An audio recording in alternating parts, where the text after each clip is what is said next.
All right, so we were just talking about this whole issue of police brutality, police violence committed against multiple Americans, but especially African Americans. Yet, our next guest, Philip Clay with the Project 21, claims that black media doesn't talk about a major issue like black-on-black crime. So, really, I found that'd be really interesting. So he joins us right now. So, Philip, glad to have you here. So, how do you ascertain we don't discuss the issue of black-on-black crime? Well, good evening, Roland, and thanks for having me on, and congratulations on your nomination for the NAACP award. So for me personally, I'd like to take the conservative out of this and really just talk to you as a young black male.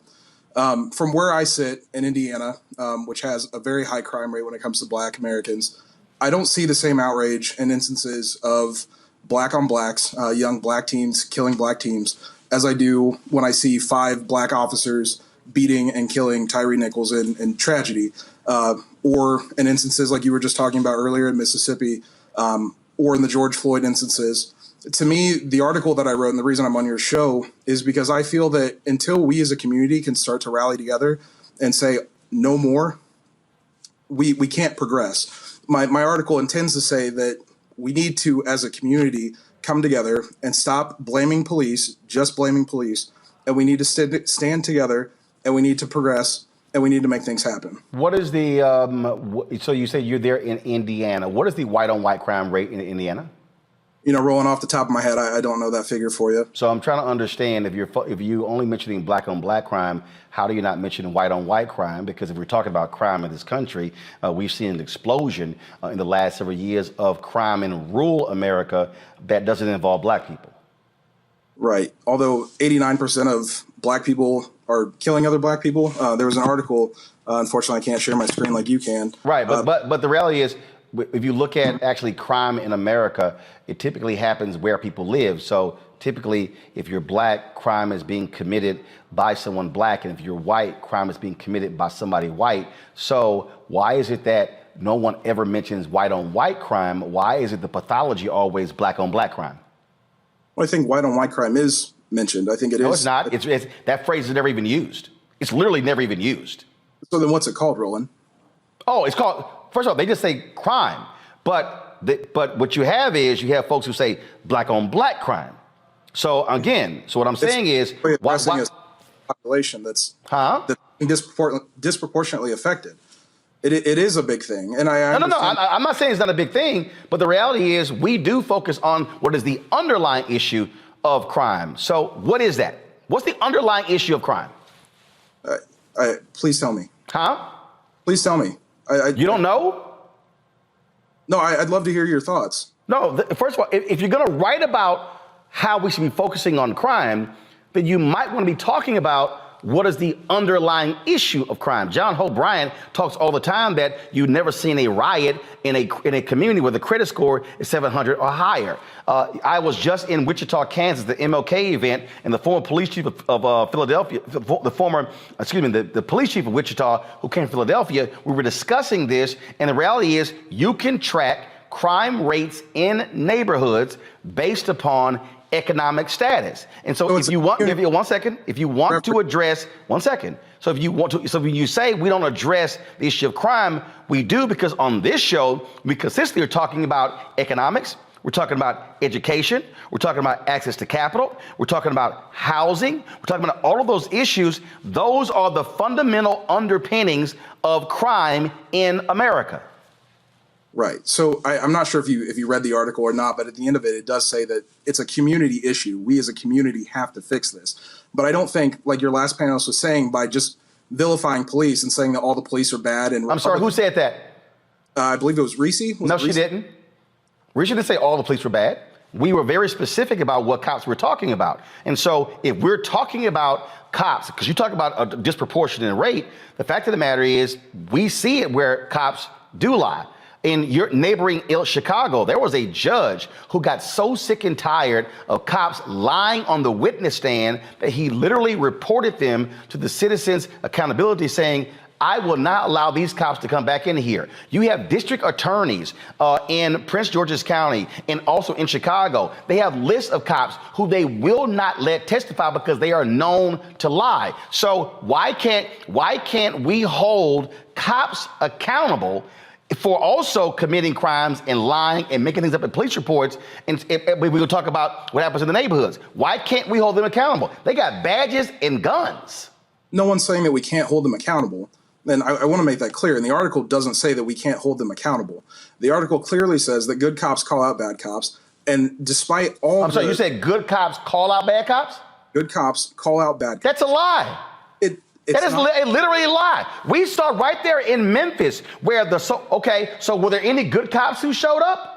We played a video yesterday. We played a video yesterday in Chicago where these two cops were beating this guy in a jail cell. Two cops, two other folks just stood there and watched them. We've shown a video on this show from Los Angeles, from Mississippi, from South Carolina, from North Carolina, from Philadelphia, from Detroit, where cops stand back and watch these things unfold, and they will actually back up the lying cop in police reports. So please show me where there's this swell or this groundswell of good cops reporting bad cops.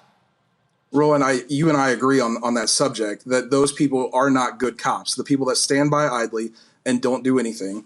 In doing research for the article, and fortunately enough, last year I had a chance to work with my local police department to understand what goes into being a police officer, because I wanted to know for myself what it takes to become a police officer.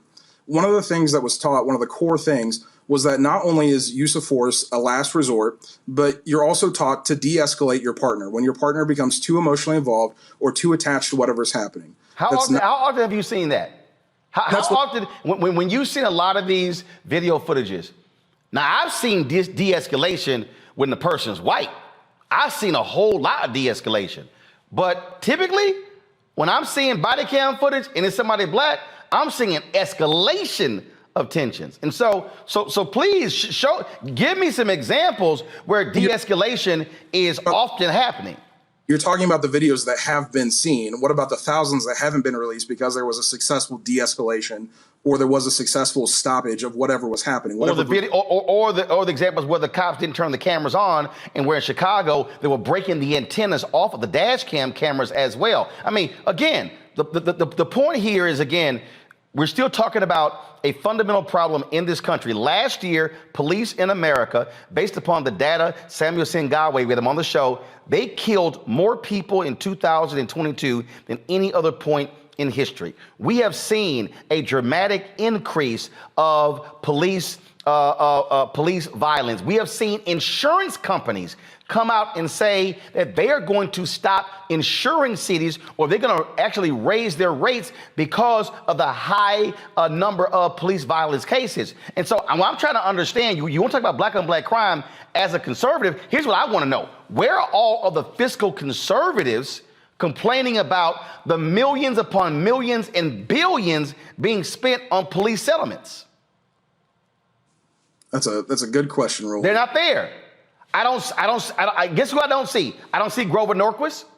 I don't see, let me tell you something. Memphis is probably going to pay $20, $30, $40 million settlement. It's likely going to be higher than the George Floyd settlement. Do you know who I have not heard a lot on this? Governor of Tennessee, the Tennessee legislature. I've not heard Republicans in that state say this is gross and it's unfair. What you do see, though, you typically will see Democrats or you see the Black Caucus. What I'm still trying to say to you, we have on this show and in other black media discussions about black on black crime. What we don't do is fall for the pathology of Fox News and other places. We talk about what creates those conditions and what must be done to change those neighborhoods. And so what I want to know is, how are you in Project 21 advancing those issues and then calling on your fellow conservatives to support those very issues? Absolutely. I've spent the past couple of days being able to do press about this issue specifically. And the thing that's come out of it, and the thing I will stick to, is we have to be transparent, both in the community and on behalf of police departments or police departments themselves. There has to be open dialogue, and police departments have to show that whatever's being accused against them, levied against them, is not true. And the good cops do have to weed out the bad cops. And I understand that your thoughts on that, and you've made that point clear. But at the end of the day, there are still people that wake up every morning with their intention and their honor, and all they want to do is protect the people in the community in which they live and serve. But where are those? Why is it that when we need those good cops to show up, we don't seem to see them? And in fact, why is it? Because again, I've talked to many officers, and I've talked to black officers, and I've had black officers tell me the safest they are is when they got a uniform on. They say, but damn, when I don't have my uniform on, I don't trust my own department. Those are black cops. That's a departmental issue. And until people can actually go into those communities and start having those conversations and weeding out those bad chiefs of police, those bad officers, and working through that, it's going to continue to be the same. You do know that there have been reports showing the number of white supremacists that have infiltrated police departments nationwide, right? Yes. Okay. You've seen the reports, again, of message boards and various Facebook groups where you've had these racist cops making comments, things along those lines. In Chicago, there were cops who admitted, yeah, we call folks the N-word. We freely throw it around. So if you're a black person in the Chicago community, why would you trust a racist cop? Hold on, I gotta pay some bills. Philip, I asked the question, if you're in a neighborhood and you have had bad encounters with cops and you know you're dealing with racist cops in those areas, how can you trust them? I don't think you can. But I guess the question, my question back to you is, what do you do in that situation? What would you, Roland Martin, do in that situation if you can't trust the cops in your neighborhood? I'm not dealing with them, because here's the deal. I lived in Chicago 6 years, okay? I have seen examples where the cops planted evidence, where they beat confessions out of people.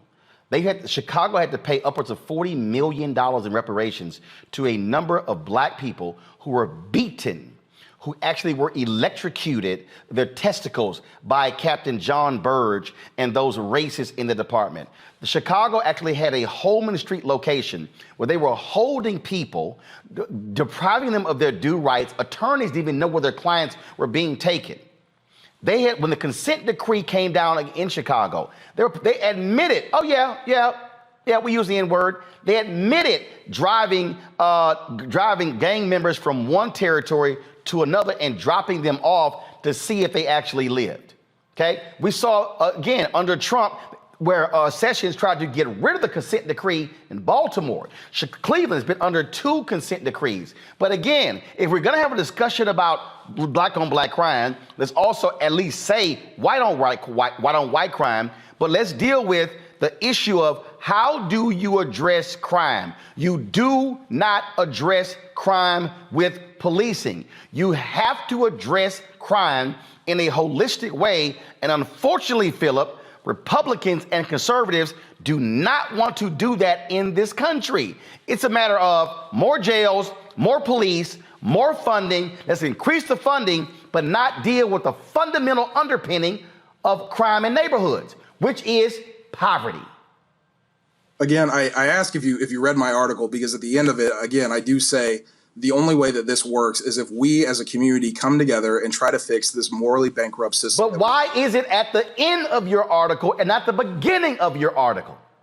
It's throughout, Roland. There's a lot to unpack in what happened. There's a lot to unpack in what happened in Mississippi. Or I'm sorry, not Mississippi, in Memphis. Let me go to my panel. Let's see, Reese, since he name checked you, you get the first question or comment.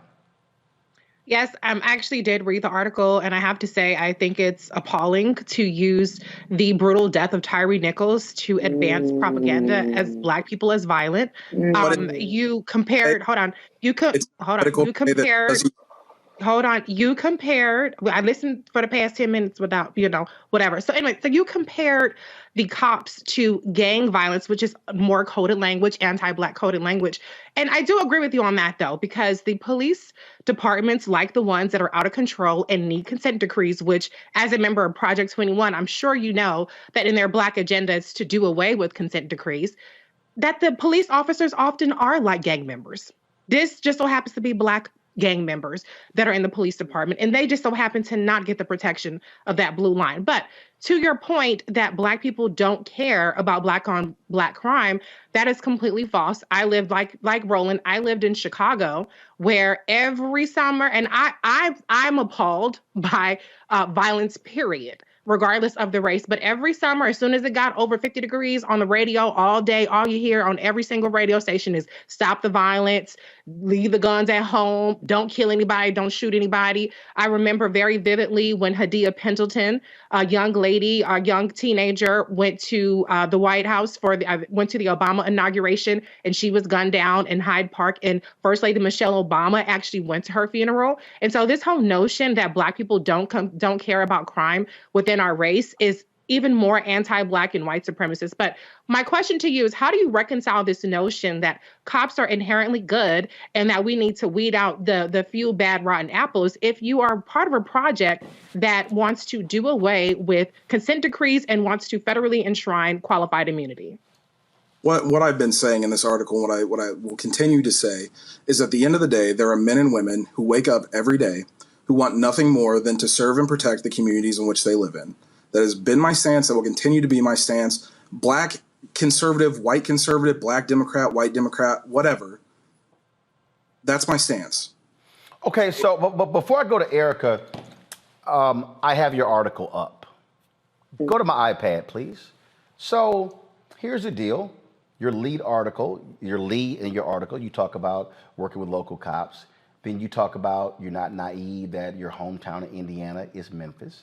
Then in your third paragraph, first of all, you talk about de-escalation. In your third paragraph, you say, I ask myself, though, where's the outrage for all Black on Black crime? Why are leaders in the community like Al Sharpton not vocal about the children who are killed in Black on Black crime on a daily basis in places like Chicago? Well, first of all, that's a lie. I do know for a fact he's talked about it, even moved there for us time. I do know people who have marches and rallies in Chicago. I've covered them. I don't know if Project 21 has. And then you go on, you say, as these leaders continue to vilify police and cause tensions to rise, how are they causing tensions to rise when it's the cops who's actually killing people? They set these communities and the police who are sworn to protect them back another step. Really? Then you go in and complain about CNN. Then you talk about mirror gang violence. Then you go talk about we still see men and women of all races, religions and creeds going to work to protect the communities, blah, blah, blah, blah. Then you get this is what you keep talking about at the end of your article. This is literally what you wrote in the article, because I swore that there was some other stuff down here. That's where that white space is, because I thought there was more to it. This is literally all you said. We have to raise up the officers who are doing their utmost to defend and protect and work to weed out those who would break their oath. We have to stop looking to put the blame on everyone else and start looking at giving real leaders a chance to rebuild our morally decayed community. So in the third paragraph, you mentioned Black on Black crime. In the last sentence, the last half of the last sentence, you say, we have to stop looking to put the blame on everyone else and start looking at giving real leaders a chance to rebuild our morally decayed community. You literally say nothing about why there's Black on Black crime. You literally don't even, I'm looking for it. I'm trying to see, do I see poverty? No. Do I see education? No. Do I see lack of economic advancement? No. Your entire piece is really about, oh my goodness, we've got some really great, wonderful cops. So how can you make it about Black on Black crime when you don't even address the issue of the underpinning of Black on Black crime in your entire piece? Again, Roland, my position is and will continue to be that I don't see protests in the street for children being killed in Chicago. You're a lie. I'm sorry. If you don't see it, Philip, that's because you choose not to see it. They have been protests. First of all, here's the question. Where are you in Indiana? Indianapolis. When the last time you been to Chicago? I typically don't go to Chicago. Gotcha. So you don't go to Chicago. So no. Do you follow any Chicago media? No. What incentive do I have? No, wait. Do you know any activists in Chicago? Yes. Do you know any community leaders in Chicago? I know community leaders in Gary, Indiana. No. I didn't say Gary, Indiana. I said Chicago. Chicago is not Gary, Indiana. Deontay Johnson, Black Conservative Federation. You got Deontay. Oh, that idiot? Hold up. Wait. Are you sick? That's who you claiming? Dude, don't even try that one. Here's the problem with what you said. You just said, quote, I don't see any protests in Chicago of black on black. You don't know anybody in Chicago. You haven't even been there. See, this is the problem when you say I haven't seen it. If you ain't been there and you don't know anybody and you likely don't follow them on social media, you wouldn't see it. But the reality is it does exist. So Philip, never ever come on television and say, well, I don't see it if your eyes are closed because you never opened them. We have literally had the people on this show live from protests. So for you to say, well, I don't see it, you try to act like it doesn't exist. It does. So if you've never made the effort to find out that they are protesting, how can you then criticize folk for saying they're not protesting? I don't know what you're trying to accomplish. Philip, let me help you out with something. Let me just help you out with something, Philip. Usually I ask for help if I need. No, because you need some help right now, Philip. Like you need some help real bad. If I said I have never ever seen Philip in a red tie, and if somebody says, Roland, have you ever met Philip? No. Have you ever seen Philip on TV? No. Have you ever seen Philip at an event? No. Well, hell, if you ain't never seen Philip, of course you ain't never seen Philip in a red tie. So how can you say people are not protesting black on black violence in Chicago, but they are, but you haven't seen it and you've made no attempt to find out it exists. But let me ask you this question. And I want you to answer that one too first. Why are you so worried about Chicago and you ain't focused on crime in Indianapolis? We are focused on crime in Indianapolis. So why are you bringing up Chicago though? Because I'm sorry, go back to my iPad. I'm looking at your column. You simply state, I've had the opportunity to work with my local police department. You don't name it. You say I'm not naive enough to equate my hometown in Indiana to Memphis. You don't name your hometown. And so why is it that, again, third paragraph, right here, why are leaders in the community like Al Sharpton not vocal about the children who are killed in black on black crime on a daily basis in places like Chicago? Why didn't you mention your city? I mentioned Indianapolis in all the radio interviews I've done. No. Why didn't you mention your crime in your city in your column? All right, let me do this better. Philip, what are you doing to solve the crime issue in Indianapolis? I want to hear specifics. Working with local police departments to bridge the gap between the police and the community. How? No. What are you doing in the community? I get the cop part. Has the community ever seen you? Yes. Hold on, I'm sorry. What communities? Indianapolis. Plainfield. No. What communities in Indianapolis? I literally just said that. Indianapolis, Marion County as a whole, Plainfield, Avon, Brownsburg, Danville, Johnson County. And what are you doing? What are you doing in those communities? Working to improve police relations. Like what? No. But what are you doing? Like when you say working, have you had community-based town halls? Not the cops, the community. When? Yeah. When? Yeah. 2020. No, when? Do you want exact dates, Roland? I don't have my iPad. No. I want to know when. Because see, I know people in Indianapolis. I've spoken to them many times. I'm going to call them and I'm going to find out. I'm going to say, hey, have y'all ever seen Philip? I'm going to call them. Have you ever seen Philip? Has Philip ever come around? Because see, you keep saying you putting in the work. So, okay, how about this here? In the last year, how many community-based town halls have you actually held or attended community-based town halls in Indianapolis? Not cops, the community. How many? I've not been at any in the last year. Whoa, stop. Whoa, hold up. See, now, hold up. I'm up against a break. I'm gonna hold you over for one more. Cause see, I'm trying to figure out all this work you say you doing. I need to know what that work is. Because if you say you want to fix Chicago and you ain't had not now in a year in Indianapolis, not one. Okay, hold on. We'll be right back on Roland Martin Unfiltered. See, Philip, you want to have the conversation on black-owned media. Oh, you having it. We'll be right back. No, we'll be right back, Philip. I'm going to give you some time, Philip. We'll be right back. No, because it's not even a conversation. I'm going to give you some time, Philip. At this point, it's not even a conversation. Most people. See, I told y'all. See? Don't mess with a grown-ass man. Philip didn't do his homework. See, Philip went on other people's shows who didn't question him. They didn't actually break down his article. I'm about to go to Erica and Michael.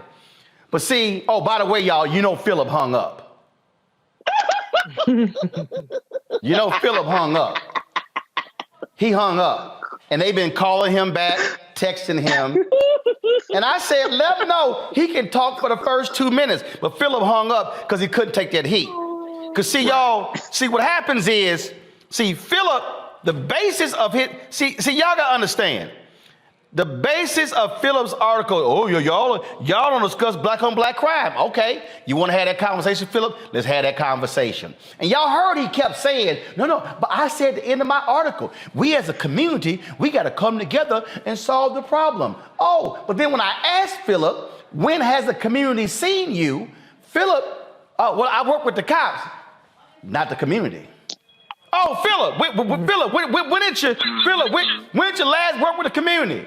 Any town halls in the last year? No. What the hell you been doing? See, Erica, they don't like getting questioned on specifics. See, he was like, oh, you ain't let me talk. No, I let you talk because you can't answer my questions. That's the real deal. He couldn't answer the questions because he thought he was going to come on here and talk about how black media don't do this and y'all don't discuss black on black crime until I start questioning his ass on what he ain't doing. Period. And sent poor little Tink Tink home. But I'm glad that line of questioning came out because if you look at his Twitter page, you can see how Philip Clay gets his bag. More importantly, I am very tired of people raising their platforms off of the backs and off of the pain of Black grief. And one of the things that I was going to ask him was, did he know what grief does to the first, did he know Tyree Nichols, his mother and father's name, and specifically his mother, who talked about how much Tyree loved her, how he had her name tattooed on his arm, and that's something that you don't mostly get from kids, especially young men, but he did that, and he was the youngest in his family and very well loved, a young father. And that on January 28th, he felt it fitting to pen 4 to 5 paragraphs of complete bullshit on the back and on the grief of Mrs. Rovon Wells. Completely disgusting. For someone that is either self-identified or has been told that he is a rising star in what is effectively known as the terror group, the Grand Old Party, the Republicans, do that in its own space, not off of Black pain. And I'm also glad, Roland, that you brought forward that PBS piece because I had that in my favorites and I pulled it up in that 2006 bulletin that the FBI published, heavily redacted, but spoke very, very clearly to not white supremacy, what it actually is, white nationalism, and that how folks that are a part of this movement literally terrorize Black and Latino communities. So I feel like whatever it is that Philip is looking to achieve, keep Black people name the hell out of your mouth, because I would love to hear his talking points when his face is pushed up against the ground and he's being tased. See, Michael, I know some real Black conservatives. I actually know some Black conservatives who are in communities that do the work. But see, Philip thought he could just sit his ass and bang out some comments and the National Review put it up. And these white conservatives go, oh, we've got one of us. Look at that. He's challenging Sharpton. Because see, what people don't understand, y'all, game recognized game. So they love throwing Sharpton's name. They love throwing out Chicago. So you see how I busted him on that. How you from Indianapolis and you gonna mention black on black crime in Chicago, but what you don't mention is that most of the guns that where you have the crime committed in Chicago come from across the border in Indiana. Oh, I bet Phil don't want to discuss gun control though. See, this is the game they play. And see, this is the grift. That's why that fool mentioned that ignorant ass fool Deontay. That's why his little trifling ass won't come on the show with me. Cause see, I schooled him like I did Philip because they are not credible people. How can you talk about, well, we the community, we gotta have new leaders, and he could not name a single community-based town hall that he was engaged in for the last year. Come on.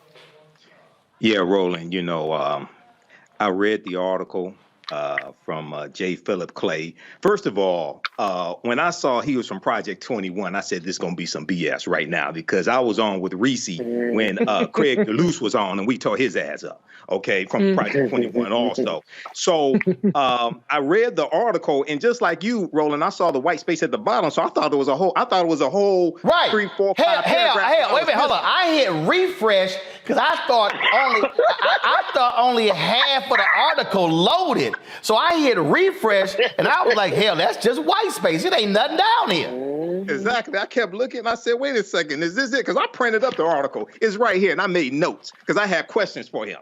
So let me say this. I do think that he wants to save, African-American lives, black lives from violence, things like this. But he's grossly misguided. And one of the problems is when you have black conservatives, especially young black conservatives like him, one, they don't understand history, okay, number one. Two, one of the questions I was going to ask him is that did he know that from 1980 to 2008 that the majority of gang homicides in America were committed by white offenders? 53.3% were committed by white offenders. And from 1980 to 2008, the majority of gang homicide victims were white people, 56.5%. And what happens is the way the media presents these narratives and presents stories, they hide the quote unquote white on white crime that they don't want to talk about. Okay. And they keep, and it was great. It was basically white control media that created black on black crime. Because if they talk about white crime, they don't use the term white on white crime. But I encourage everybody to read this article from AtlantaBlackStar.com. It's called 9 Facts That Show White on White Crime Far Exceeds Black on Black Crime and How Media Outlets Conceal It. And then there's one of my favorite articles is from thinkprogress.org called from March 25th, 2015, called How News Outlets Convince You That Most Criminals Are Black. How news outlets convince you that most criminals are black. Now, this was a nationwide study of local news affiliates, NBC, ABC, CBS, and Fox News affiliates. And they looked at the news coverage that they did of stories that dealt with crime.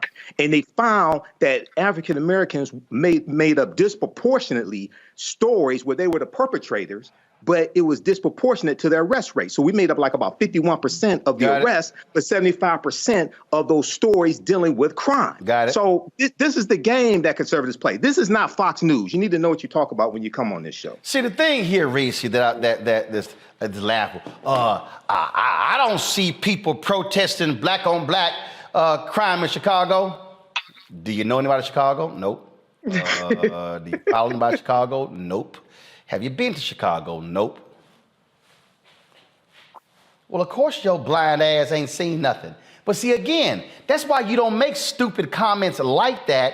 And again, I'm still trying to understand, Reese, how can Philip be from Indianapolis, but he want to throw Chicago in? You know why? Because Chicago is the new N-word for Republicans. Chicago is the new N-word. Yep. Anytime something happens, wait a minute, what about Chicago? Well, what about Chicago? Well, what about Chicago? Philip, what about Indianapolis? Hello. And his profile says Plainfield, Indiana. I don't even know what that is, but it certainly isn't as catchy and flashy as Chicago. I'm trying to figure out, why is Chicago in it? You ain't been there. You ain't stepped foot in there. You don't know nothing about the Magnificent Mile, Garrett's Popcorn. There's a number of things that I will talk about in Chicago before I get to quote unquote black on black crime. And like I said, obviously, black people in Chicago don't want black motherfuckers shooting their ass either. They don't want the cops and they don't want their neighbors shooting them. I think that everybody black can agree that crime in general is bad, point blank and a period. But to your point, Roland, it's about the boogeyman. It's about this. It's like CRT is a word, as a euphemism. Woke is a euphemism for the white supremacist, white nationalist party to just say the N-word without saying the N-word. So he was very deliberate in talking about a place that he doesn't know. He did not know statistics, so you don't have data. You don't have even anecdotal evidence because you haven't been there. You don't know nobody from there, but you're talking about it like you have some kind of authority. Go to hell, bitch. How about that? So this is from a Indianapolis TV station just 2 days ago. Go to my iPad. Violent crime plagued some indie bars, yet the state does little to enforce its policies. If I scroll the article, I don't see Phillip's name anywhere. Anywhere. Okay, hold up. Let's see here. Okay. Same station. Crime mapping, what parts of Indianapolis saw the most homicides in 2022? While Indianapolis saw a decrease in homicides in 2022, so did Chicago, police continue to push for fewer homicides and violent crimes. In 2022, 226 people lost their lives in a homicide in Indianapolis, down about 15%. This is a decrease of 45 homicides. And so as you see it here, a gunshot is listed as a cause of death for 86.7% of the homicides. Phillip, are you speaking out against guns? Phillip, I got something for you to do in Indianapolis. Nearly 66% of the homicides in Indianapolis remain unsolved as of early January. Of the 226 homicides, police made an arrest in 66. Roland, can I point out too? Ain't that, and hold up, of the homicide of 2022, largest group, 25-34, black men aged 18 to 24 made up the largest group. So here's the question, Phillip. You keep meeting with the cops. Why aren't you focused on your own city of Indianapolis? You're not, Phillip, because you know why? You don't give a damn about those communities. What you want to do is you want to make a point by taking a shot at Sharpton and at black leaders and black on black violence in Chicago. Reese, I'm on overtime, but I got 20 seconds to go. He lives in Plainfield, Indiana, which is a population of 34,000 and 87% white. So you really pushing this anti-black. So he don't even live in Indianapolis. He ain't even from Indianapolis. Boy. He lives in a suburb of Indianapolis. Boy. Go to his Twitter page. I'm not going to say it, but go to his Twitter page. I did. Michael, that's how he's Go to his Twitter page. What's his name again? You will see how you get in the bag. Plainfield, Indiana. J Phillip Clay? I didn't make that up. That's what he has publicly J Phillip Clay. Hold on. I'm going to pull it up. Show his Twitter page on your screen. Here we go. Y'all pull it up right here. It says J. Phillip Clay, Everything you need. husband, father, Christian, conservative. It says Plainfield, Indiana. Phillip, Scroll up to the picture. Phillip, no, his tweets are protected. Phillip, you don't even live in Indianapolis. Boy, bye. Picture. Phillip, again. Phillip, I just want to warn you of something. Phillip. My daddy told me something when I was younger, Phillip. He said, son, never mess with a grown-ass man. You can't slick a can of oil. He said, son, when you mess with a grown-ass man, and you're going to get a grown-ass whooping. Phillip, you just got a grown-ass whooping. The next time you even attempt to challenge black-owned media, I want you to remember this ass whooping just like the one I got when my dad lit me up when I was in school. Phillip, call Deontay. Y'all can cry together by messing with me. I'll be back.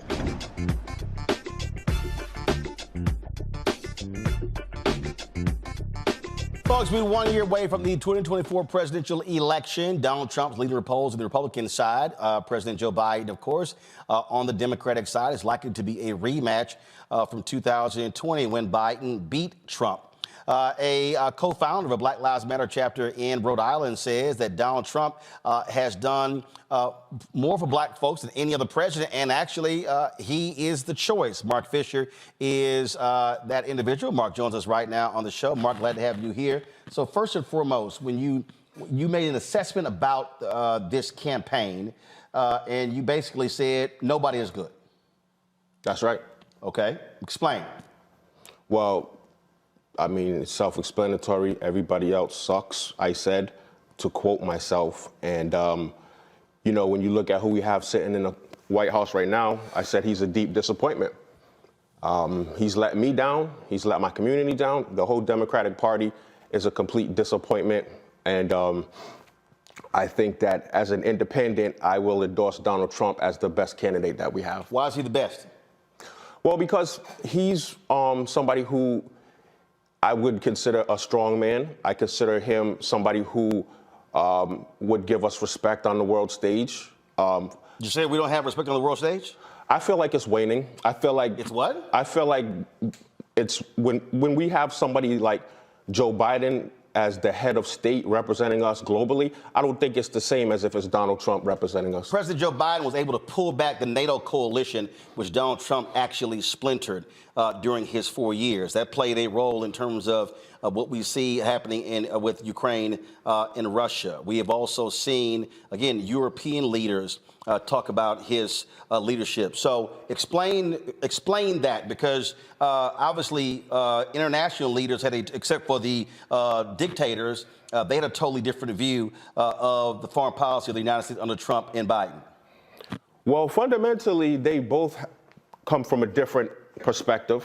When you look at somebody like Donald Trump, he's America first.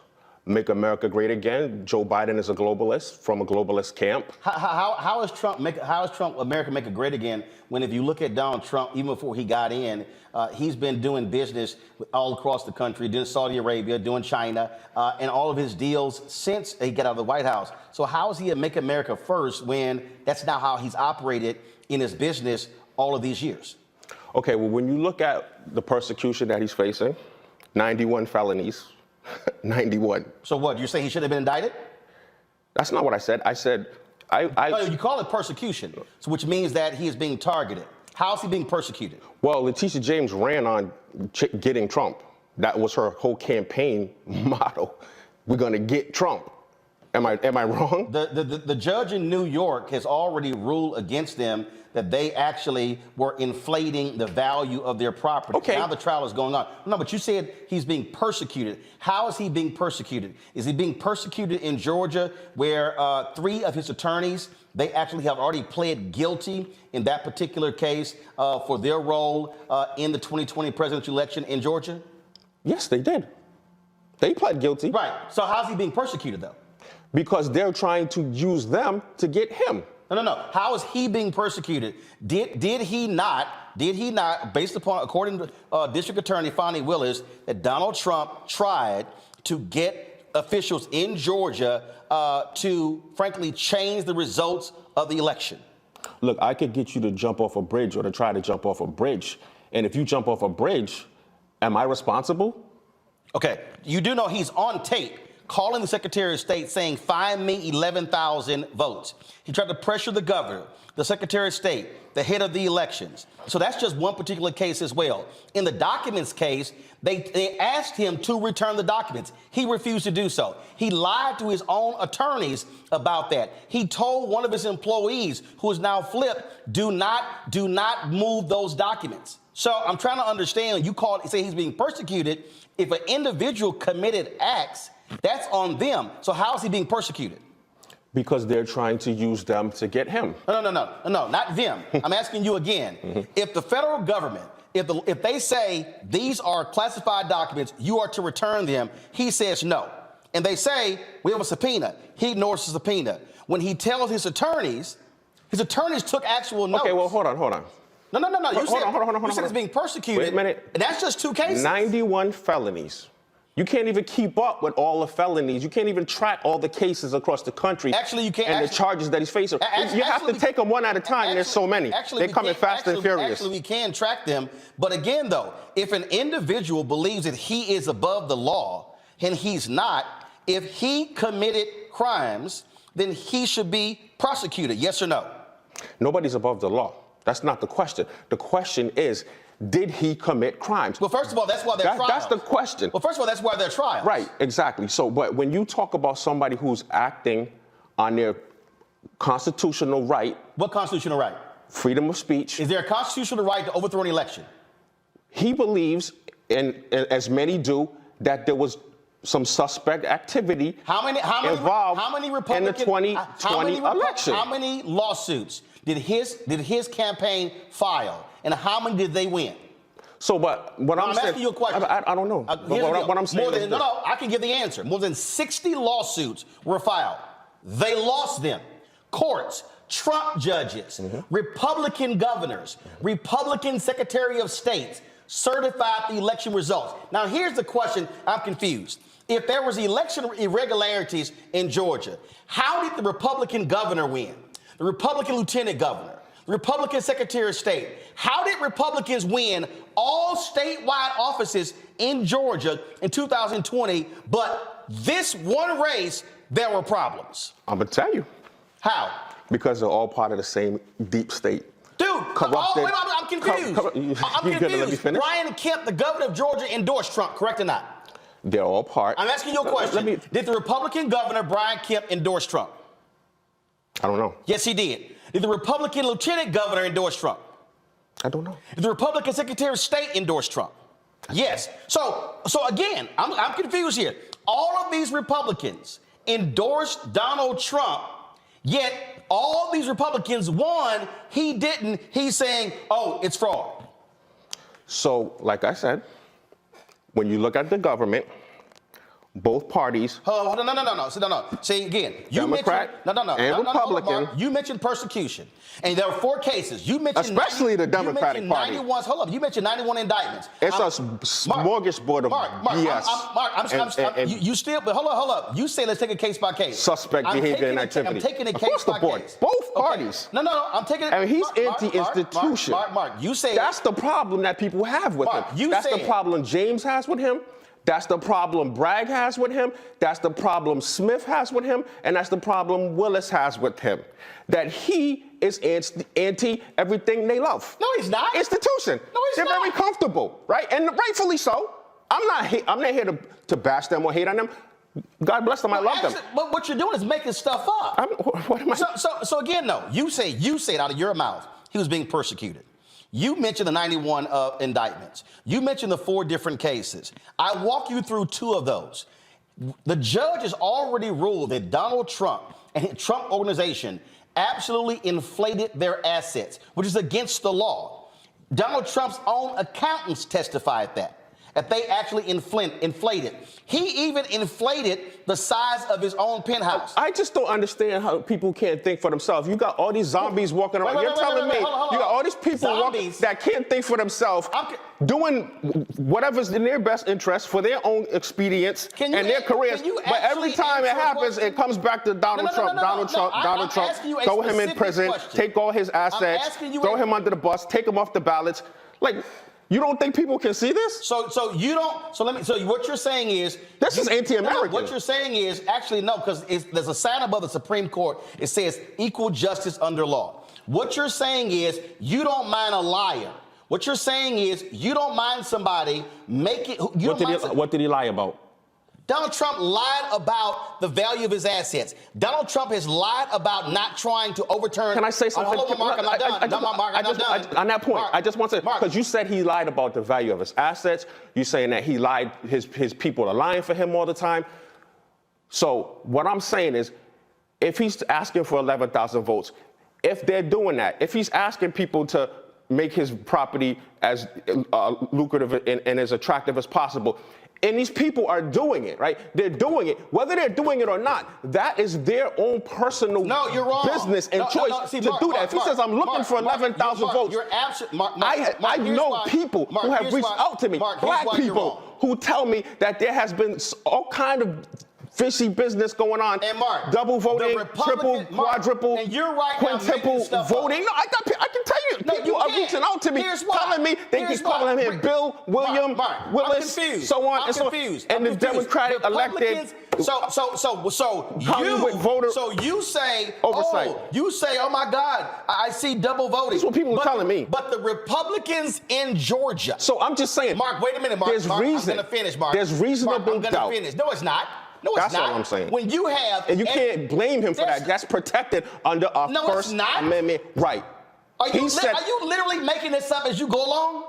We don't have protected rights. You do know. You do know. We don't have the right, Mark, freedom of speech. You do know. We don't have the right to access the courts. We don't have the right to keep ourselves quiet. You cannot seize ballots. We don't have the right to cannot seize voting not be machines. sieged and surged, to not be violent. We have rights in this country.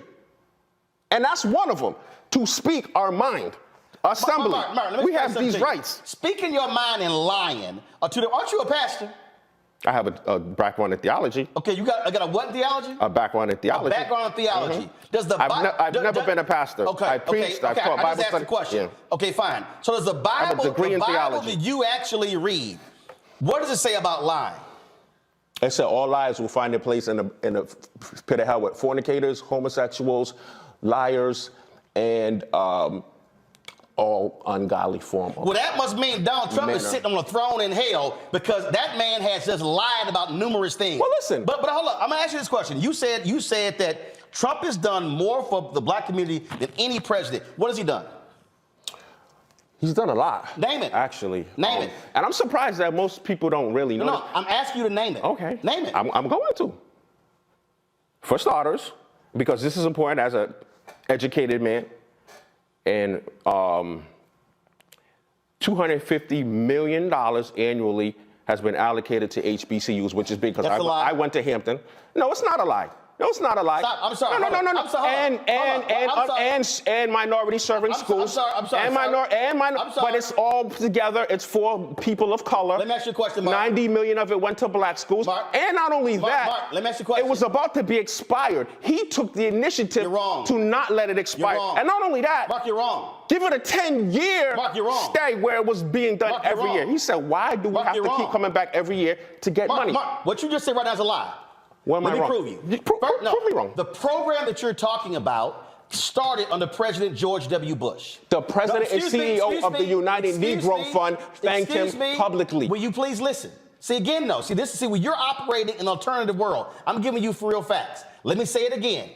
He did not thank him publicly. Mark, listen. The United Negro Fund president and CEO, Mr. Lomax, did not thank him publicly. The program you're speaking of started under President George W. Bush. Mm-hmm. It continued under President Barack Obama. It expired.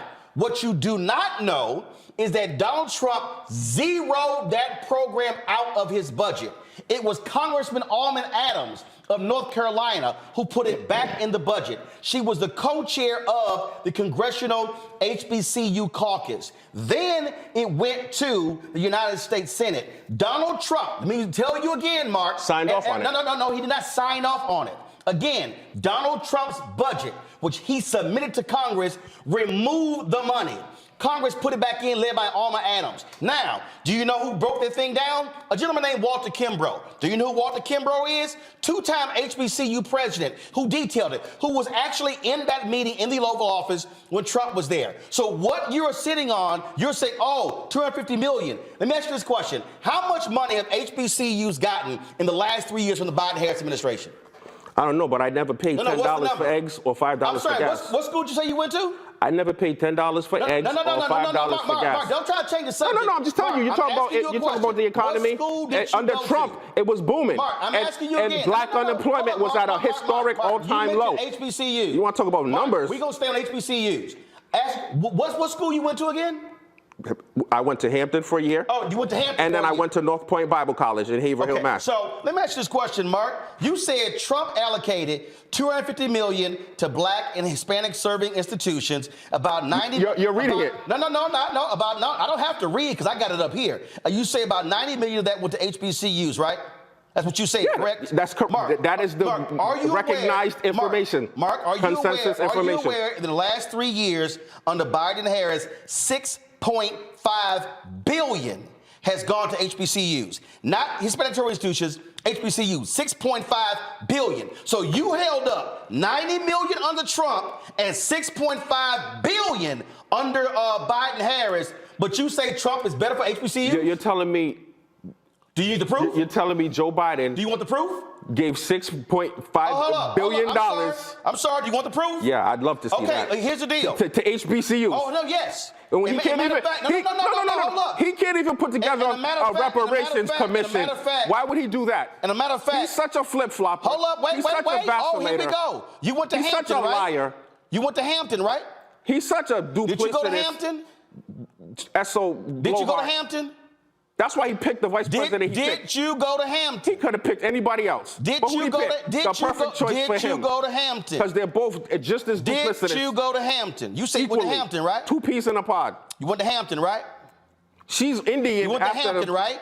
HBCU you went tours. To Hampton, didn't but you? during the tours, she's all Wakanda forever. See, Mark, see what you're doing. See, what am I doing? See, this is why you love Trump. Because you're doing the same nonsense he do. You bring up something, then you switch topics. You told me you was going to show me. I said I'd love to see it. Mark, I'm walking you through it. I'm waiting, bro. I told you point blank. Hampton University, I'm going to tell you how much Hampton actually got. Hampton University, $48.7 billion under Cap 1, $4.2 under CARES Act, $9.8 under CARES Act. Wait. $6 million under CARES Act. When did this happen? $12 million. When? No, hold on. American Rescue Plan, $12 million. Who? Last 3 years. And to what extent? American Rescue Plan 2, $21. Your university. You're reading numbers. Wait. What is that? What source is that? Department of Education. Okay. And when did this happen? The last 3 years. The last 3 years, each year. Each year. Okay. The total amount that your university. Okay, but you're telling me that wait. still doesn't equate Mark, stop. to 10 years. Mark, listen. $95 million. Mark, that's a lie. How is that? Your own university, Hampton, received $112 million alone. The total amount that went to over the last 3 years. The total amount that went to HBCUs you saying over the last $6 billion. Over the last 3 $567 million. You saying Hampton got how much? $112 million. Over how long? What type? In the last 3 years. And I named them. Let me name them again. So you're saying hold up. Cap 1 forgiveness. 40. Hold up. No, I want you to listen. I want you to listen because see right now you ain't listening. Cap 1 forgiveness. CARES Act. CARES Act 2. Then you have American Rescue Plan, American Rescue Plan 2. Your own university got more by itself than Donald Trump signed the bill for all HBCUs. Okay, but the CARES Act is expired. The act is over. He did a 10-year plan. No, he didn't. CARES is done. It wasn't even him. It was Alma Adams. Okay, so fine, HBCU. What else has he done for black people? What else? First Step Act. For those who ain't educated, for the non-bourgeoisie class, for those who gotta deal with recidivism and oppressive tentacles and tenets Who passed that bill? Institutions Who passed that bill? That crush us on a daily basis. Who passed that bill? I know who signed it. No. I know who signed it. Wait, hold on. Why are you asking me questions? Hey, Mark, Ronald Reagan signed the MLK federal holiday and opposed it. Do you know what the bill does? Do you know what the first step? Because you're really being defensive. You asked me to name another thing. Did the First Step Act pass? And then as soon as I mentioned it, you get in defensive. No. I'm explaining to you who passed it. Who passed the First Step Act in the House? Who was the co-author? Bro. Who was the co-author? Ask me what did Donald Trump do? No, Mark. But Donald I'm prepared to answer what Donald Trump did, not what the House members did. I don't care about the House members. Oh, wait. I'm sorry. So help me out here. I don't care about the Senate. I don't care about Mitch McConnell. I'm confused. So you don't care. He's not running for president. I'm confused. You don't care about the people who actually wrote the bill. No. You don't care. I'm sorry. No, because you want to know why? Because the George Floyd Policing Act is still languishing. Why? And because they are a freaking gridlock in Washington. That's why. Who is that? They don't do nothing. Who passed the George Floyd? They get nothing done. Who passed the George Floyd Act? Obama had to sign all kind of orders to get stuff done. Who passed the George Floyd Act? By the way, speaking of who passed the George Floyd Act? The Democratic Party. Who passed the George Floyd Act? The obsolete antiquated Democratic Party. So Democrats passed it in the House, and Senator Tim Scott and Lindsey Graham could not get 8 Republicans on board to go along with it, and that's why it's dead. Okay, but it's dead, right? In Congress. Because the Republican Party. But you're asking me why don't I care about Congress, and I'm telling you why. Hold on, I'm scared. Hold up. But how can you say you don't care about Congress, but you're giving Trump credit for bills that Congress passes? Okay, I'm giving Trump credit for bills. How? He didn't pass them. Get passed. He didn't. Wait, hold up. Or Mark, I'm confused. Yeah. You don't care about Congress, right? But you giving Trump credit for bills that Congress passed, right? Exactly. So how can you ignore the people who passed the bills for him to sign? Okay, and so that's my point. Because in order to order to get Congress to sign off on the bill, right, which is constantly in gridlock, you have to have somebody who knows how to make a deal. And he couldn't make no deal. Who's a negotiator, who makes things. This is hilarious. Okay, what else he did black people? That's because other than that, what does Congress do? Nothing. Since you said 2 things, what else he done for black people? What else? Okay. We have the, like I said, black unemployment was at a historic low. Actually, black unemployment fell lower under Biden than Trump. Well, you also know that black male unemployment hit its lowest point in April under Biden than it did in history. Okay, well, I can tell you it was. No, I'm just telling you. No, I can tell you it was lower than it was under Obama. And that's no shot at Obama. I'm confused. Obama not on the ballot. Again, the black unemployment rate. Right, because we love to praise Obama. Mark, I didn't bring up Obama. No, you did. I'm just saying. I'm just saying. We got to keep it real. We got to stop operating from emotion, and we got to stop operating from intelligence and logic. That's all I'm saying. If we want to compete with the rest of the world. Mark, the total unemployment rate has been lower under Biden than Trump. The black unemployment rate has been lower under Biden than Trump. So how was Trump better for black people? So like I said. What else? Compared to his predecessor. What else? Okay, what else? Okay, so other than the HBCU 10-year bill expansion. Okay, but again, though. The First Step Act, which reduced the federal prison population. You didn't want to let me get that out, did you? That Democrats passed in the House. The Democrats improved in the Senate. And that Donald Trump signed off on. Wait a minute. Mark, you do know that Reagan opposed the King holiday. And it ain't like we crediting Reagan for the King holiday. Unemployment at a historic low. Mark, like I said, the economy was booming. You asked a lot of black people, they tell you they was doing good under Trump. I'm still confused. They tell you they was doing real good. And like I said, I wasn't paying $10 for eggs and $5 for gas. First of all, if the black unemployment is lower under Biden than it was under Trump, how was it better? Say that again? The black unemployment has gone lower under Biden-Harris than it did under Trump. Okay, so what I'm saying is, because you know why? Because black people are the most intelligent people in the world, man to man. And they had to, like we always do. What in the hell are you talking about? I'm going to explain to you. They have to pull themselves up by the bootstrap and make shit happen. You heard of the Great Migration? You know what that is? Yeah. Who led it? Okay. The black Who led it? The blacks who said, screw this. No, actually, that's not. Actually, there's a guy on the wall who ran the Chicago Defender. Let me finish. And you know, you want to know what assisted that? You ever heard of the Platinum Plan? Do you know what that is? Wait a minute. Hold on, stop. No. Let me finish. No. Just let me finish. Roll it. Platinum Plan. Do you know what created the Great Migration? No. What I'm saying is, I'm confused. I didn't say that. The Great Migration was in the 1930s and 40s. No. Excuse me. I meant the Great Resignation. I apologize. When all black people in droves was like, screw this. The Platinum Plan. What was the Platinum Plan? Okay, so the Platinum Plan. What was that? It increased income in black businesses. No, it didn't. And the Platinum Plan was a proposal. It never actually got enacted. What I'm saying is added capital to the black entrepreneur. No, it didn't. And it didn't. Also promoted and touted Juneteenth as a national holiday. So Juneteenth was part of the Platinum Plan. Are you out of your mind? Juneteenth would have been a national holiday if Senator Rand Paul did not object to unanimous consent. Oh my God. Are you just sitting here just making shit up? You're asking me about Trump. No, you're making stuff up. Questions. And now you're throwing in Rand Paul and I'm throwing in facts. You're asking me questions and I'm answering them. No, you're not answering. What you're doing is you're doing what Trump is doing. You're just making shit up. So there's no dude, the Platinum Plan was a plan. It was never enacted. I know. And he also said. I know that. And Trump said, you know why it wasn't enacted? Why? Because of the black drove of people who went and got this guy elected. No, actually, the droves of blacks who were stuck first of all, on the Democratic Party. The plan was a joke because to get this guy elected. The plan was a joke because it specifically said it was going to do what? $500 billion in contracts?